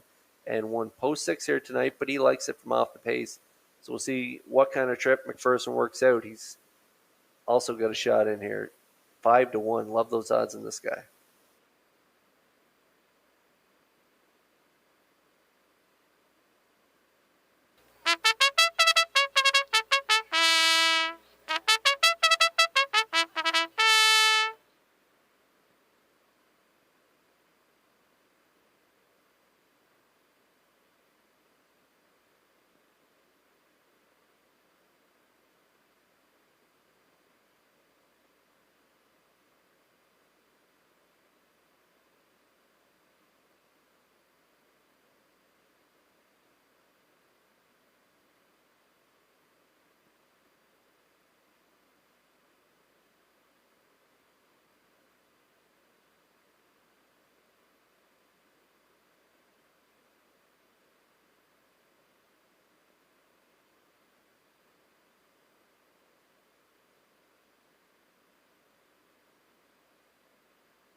We're getting close here in the 11th. Great betting board right now. Mick Dundee, 5-1. Mick Pat, 9-5. I'm a looker, 2 even money. Little Manny, 14-1. 6-1 on Disney Man, and 6-1 on Soccer Hanover. We're getting close here in the 11th.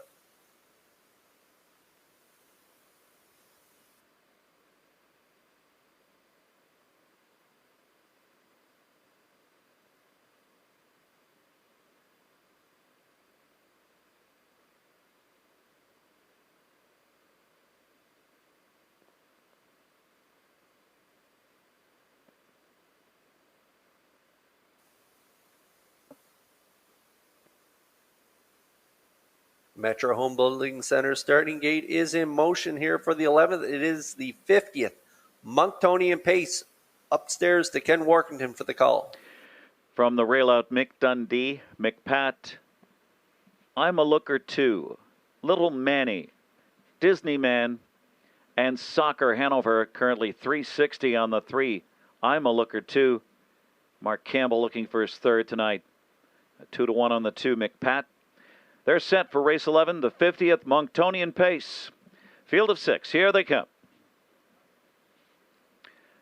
And they're off. Mick Pat blasts off with Mick Dundee on the rail. Those two engage in an early tussle into the first turn. I'm a Looker 2 is going to settle in off those dueling leaders in third. And then Little Manny, fourth, followed by Disney Man and Soccer Hanover across the backstretch. And the early skirmish goes to Mick Pat. McPat takes the lead for Gilles Barrio as they race across the backstretch past the quarter. Mick Dundee yields for the pocket spot now. I'm a Looker 2, gaps in third, followed by Little Manny, Disney Man, and Soccer Hanover. And they race into the upper turn off a quarter, a crisp 27 4/5 for McPat. Gilles Barrio grabbing in for that second quarter breather. Here comes I'm a Looker 2, and Mark Campbell makes his move now. First up to challenge with Mick Dundee on the inside. In the pocket spot, third. Little Manny up second over fourth. Then Disney Man and Soccer Hanover. And I'm a Looker 2 surging past the half. It's I'm a Looker 2. It took the lead away from McPat past the half. in 56 and 3. Strong pace here. First up now, Little Manny's left uncovered, fourth or third on the outside now. Mick Dundee back to fourth on the rail, followed by Disneyman. And Soccer Hanover gets underway. He will have to pass them all as they race past 3/4. I'm a Looker 2 going well in front by 2 1/4. McPat holds second. Little Manny on the outside third. Mick Dundee is fourth. Soccer Hanover stride for stride with Disneyman at the back. 3/4, 1:24 and 2. And how about a 27 and 4? Take that, says I'm a Looker 2, and Mark Campbell, they are gone. It's I'm a Looker 2 destroying them here in the Monctonian pace. McPat holding on to second. It's all I'm a Looker 2. Then McPat, then close between Mick Dundee or Soccer Hanover. It was I'm a Looker 2 home in 1:53 and 3.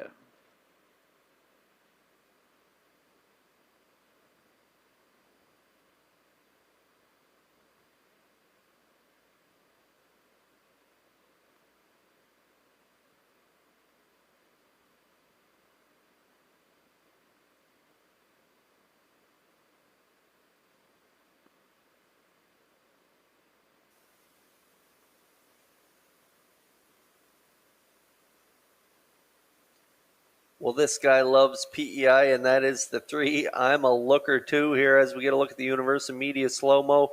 Campbell took his time off the wings, sat mid-pack as McPat got to the front 27 and 4, and then Campbell caught Barrio trying to get a breather in that second quarter, 56 and 3. He gets to the front before that 5/8 mile turn, and he just draws off 124 and 2 as Ken Workton mentioned, 27 and 4 in that third quarter, and that's enough to put this field away here as he closes it out 29 and 1 for a mile, 153 and 3. An incredible performance from the 3. I'm a Looker 2 and Campbell. We'll see them back in the Red Shores Winner's Circle as they capture the 50th Monctonian pace.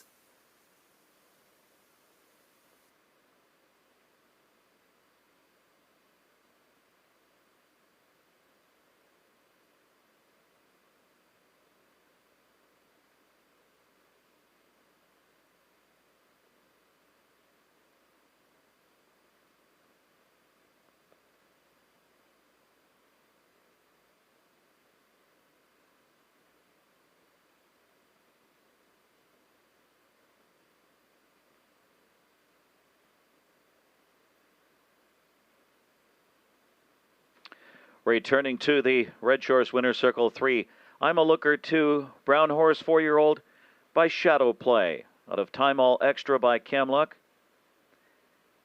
Was bred by Fred Wolford of London, Ontario, owned by Robert Samara of Halifax, Nova Scotia, trained by Danny Romo. Mark Campbell with a triple tonight. Win number 4 on the season, 13th career victory, 153 and 3, just a fifth off his career best, winning the 50th Monctonian pace. I'm a Looker 2. We're celebrating the 50th Monctonian pace with longtime horseman Guy Gaudet. Again, on behalf of Red Shores Racing Team, welcome Guy Gaudet. And congratulations to the winning connections of I'm a Looker 2.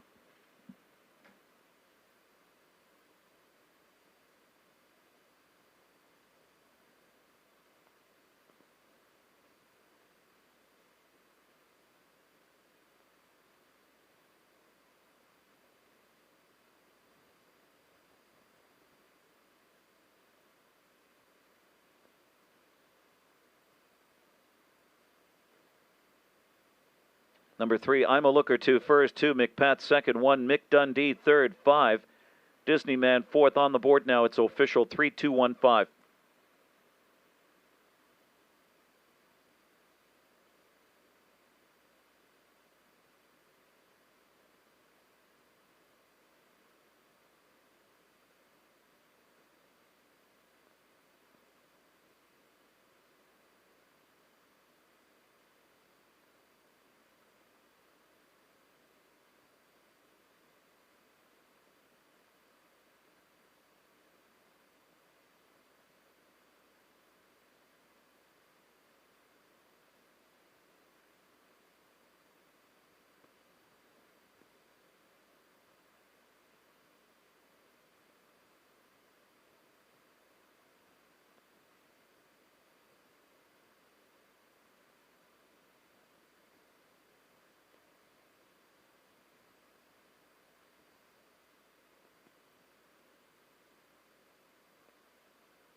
Number 3, I'm a Looker 2, paid $340, $210, and $210. The 2, McPat, $230, $210. The 1, Mick Dundee, $250. Exactor, $324, $460. Mick Dundee third, McPat was second. I'm a Looker 2, the winner. Little Manny fifth. Disney Man sixth. Soccer Hanover fourth. 321 564. Triactor 1670. Superfecta 424. 27-4. 56 and 3. 124 and 2. 153 and 3 for I'm a Looker 2. Post time for race 12, our finale, in 8 minutes at 10:33. There are no changes. It's the Robert Bobby Rice Memorial. Exactor Superfecta Triactor on race 12.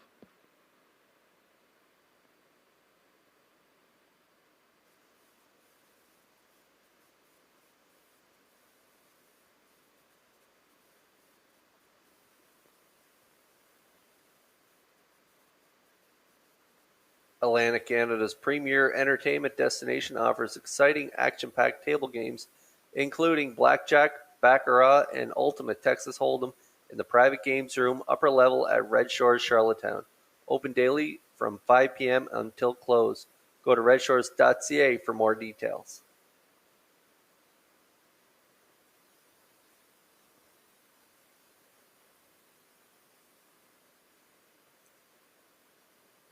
And there's a look inside the paddock cam presented by Metro Home Building Center. And there's a look at our selections for the finale. Here it is, the Robert Bobby Rice Memorial 12th race, non-winners of 851. And I'm going with a 3-2-4 in here. I like Gringo Star to get the job done in here for Adam Murner. I like the 2 Ultimately Handsome and Kyle Mason, and Brookdale Jim to round out my triactor. 7 minutes away, post-parade. Coming next.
Here's the post parade for race 12. Number 1 is Dillon's Mustang, owned by Mark Gallant, trained by James Barlow with Chris Davies. 2 Ultimately Handsome, owned by the Ultimate Stable. Kyle Mason drives for trainer Don Hubbard. Gringo Star is number 3, owned by Allison Ramsey and Brian Ramsey, trained by Allison Ramsey with Adam Murner. 4 is Brookdale Jim. Pooker McCollum, the trainer and driver, and owned by Douglas Pauly and Douglas Pauly. 5 is Buttons. Anthony Beaton is the trainer and owner and driver, Mark Campbell.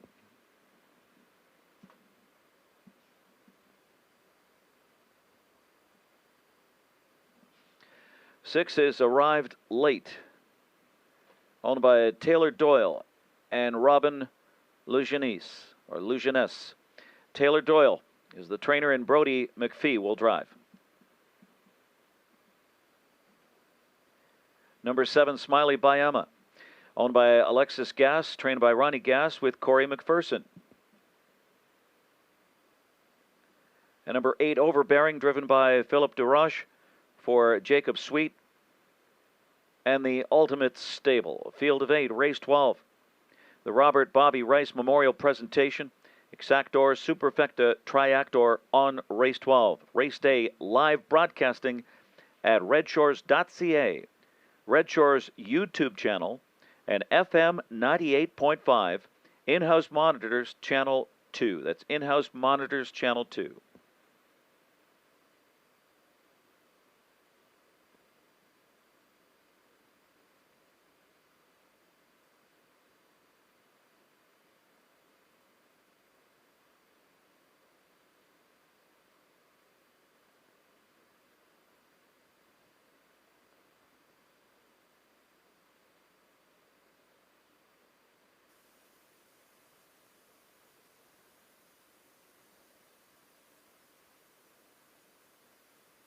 Okay, 3 to go here before race number 12, the finale.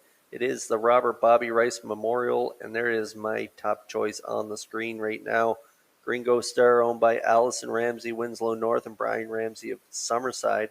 This is a 6-year-old gelding by Western Paradise. Allison's the trainer, and Adam Murner will do the driving. This guy can get off the gate really well if you look 2 back from post 6, right in the 2-hole there, 27-4. And then ended up finishing 6 by 15 in 59-3 was his chart at mile. He can't get home that strong. If you look at it down his lines, 31-2, 31, 31-1, and then that last outing from off the pace, he closed it out 30-1, which is a little better last quarter, and a nice race time, 1:57-3. So dropping back down to the 8:51s here tonight. If Murner can rate this guy, he could get the job done, 6-5.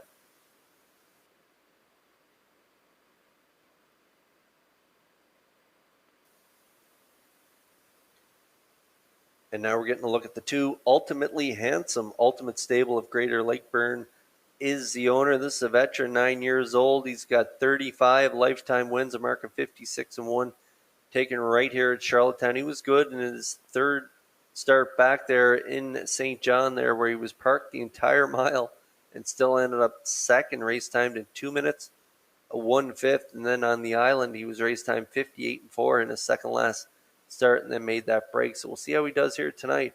But he's a nice old horse and has a shot. 7-1.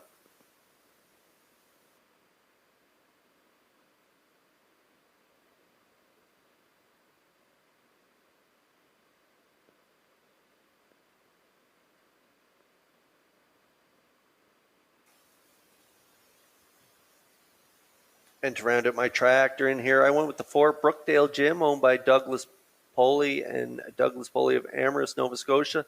7-year-old gelding by Articulator.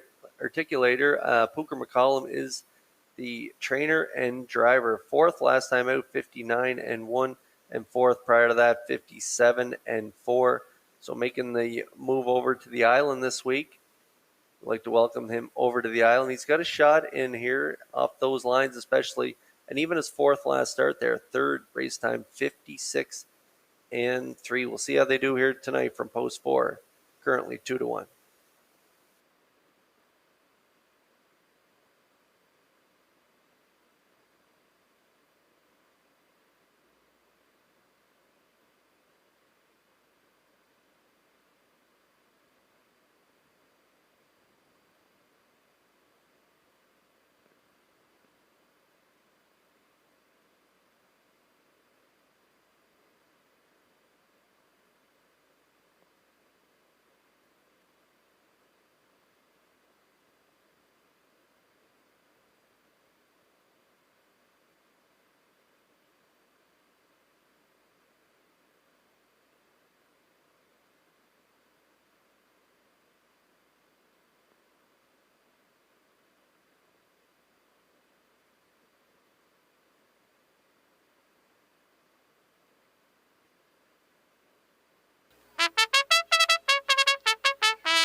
We have a delay here. The 6 arrived late, broken equipment, heading to the paddock to have it repaired. Broken equipment on the 6 arrived late. Still time to wager on race 12.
Number 6 arrived late, is now back on the track.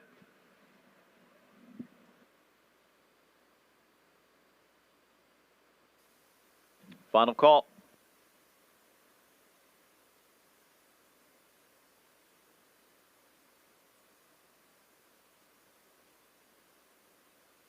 Metro Home Building Center starting gate has the field for the finale. It is the Robert Bobby Rice Memorial. Over to Ken Workman. Great working with you again tonight. We'll see each other again on Saturday afternoon. Sounds good. It's a date. And Dylan's Mustang from the rail out. Ultimately Handsome, Gringo Star, Brookdale Jim, Buttons, arrived late, Smiley Bayama, and Overbearing. Right now a pair at 2-1, 3 and 4. Gringo Star and Brookdale Jim, they're set for race 12, the finale. Here they come.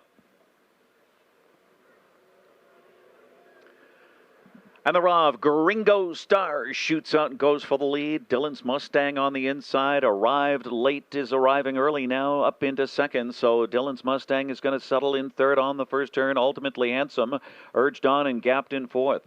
As Buttons looks to go up fifth on the outside off the turn, followed by Brookdale Jim and Smiley Bayama. Early trailer is Overbearing, over past the opening quarter. A Gringo Star there and Adam Murner up front. Gringo Star and arrived late, found the pocket spot as they hit the upper turn. Now here comes a surge from Buttons, and Mark Campbell's got him going well, third on the outside and gaining. So Dylan's Mustang is back to fourth on the inside. Brookdale Jim is up with some live cover on the outside, fifth. Then ultimately Handsome on the inside, sixth. As they come off the turn in 28 and 2 was the opening quarter. On the rail, Smiley Bayama's next to last, and getting underway is Overbearing. And they're dueling past the half here. Gringo Star and Buttons on the outside, forcing the issue. So arrived late in the pocket spot, and Brookdale Jim is second over fourth on the outside. Dylan's Mustang is pinned in fifth. That's ultimately Handsome, poised to come three wide from sixth. The mounting a challenge then, it's Smiley Bayama. And Overbearing still trails. The half was just 58 and 3. Across the backstretch, still Gringo Star. Buttons on the outside, the persistent one. Right there on the inside is Arrived Ladies pinned in the box. Brookdale Jim second over. Three wide bid from Ultimately Handsome. Dylan's Mustang looks for racing room. Then it's Smiley Bayama and Overbearing 129 for 3/4. Gringo Star still in front. Buttons on the outside won't go away. Brookdale Jim now 3 wide on the outside into the stretch and diving to the passing lane. Arrived late is Raging Late. Slingshot off cover. Buttons arrived late on the inside. Far outside. Brookdale Jim set it up here. Arrived late. Then tight. Brookdale Jim or Buttons. Then Dylan's Mustang. A photo 159.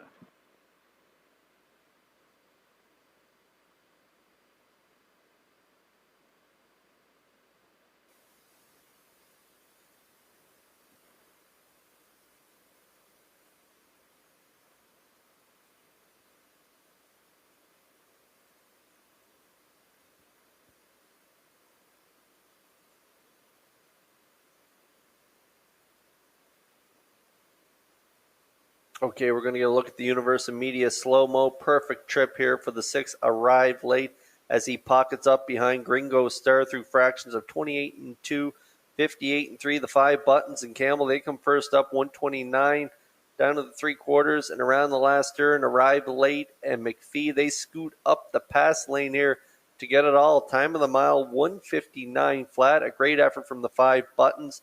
And Brookdale Jim also in part of the triactor in here, but it's arrived late to close down Charlottetown here on a Thursday night at Red Shores.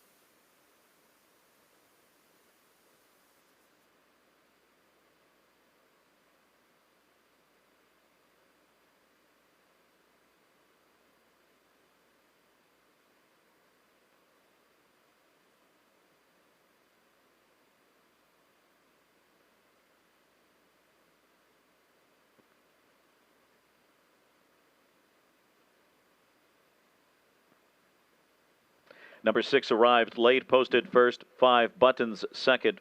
4 Brookdale Jim third. 1 Dylan's Mustang fourth. 6-5-4-1 on the board.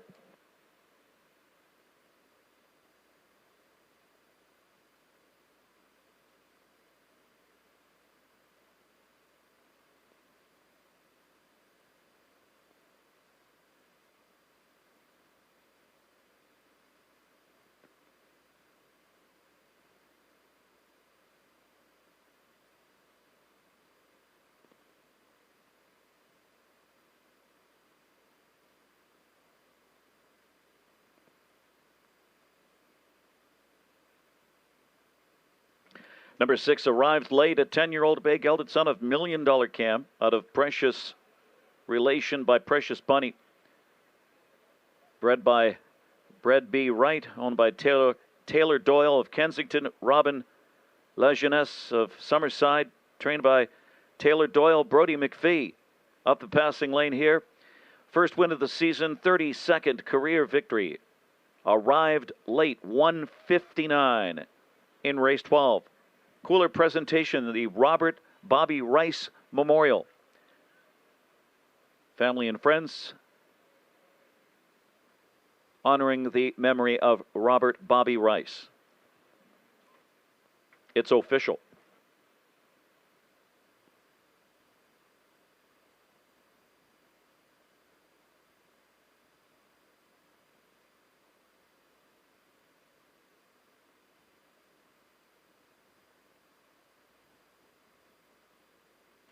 Number 6 arrived late, 11:50, 490, 280.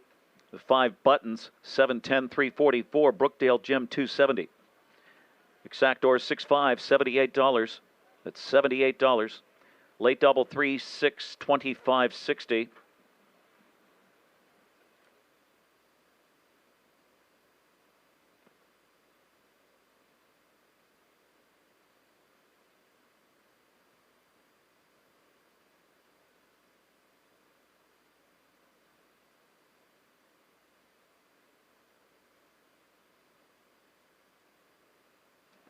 Superfecta 227.09.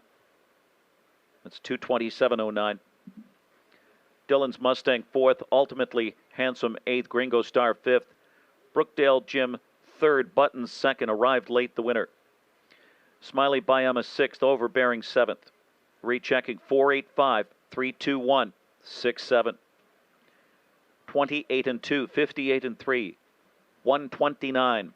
159 for the 6. Arrived late.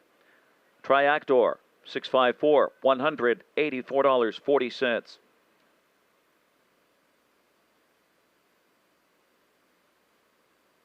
With the completion of race 12 and the prices paid, that's going to wrap up our Thursday, August 19th program here at the driving park. Live action returns tomorrow night, Friday night, post time 7 p.m. Don't forget the doubleheader action Saturday. And Saturday night, the 62nd running of the Gold Cup and Saucer. On behalf of track announcer Vance Cameron and our entire crew here at the driving park, this is Ken Workington thanking you for joining us. Stay safe. We'll talk to you soon. Good night.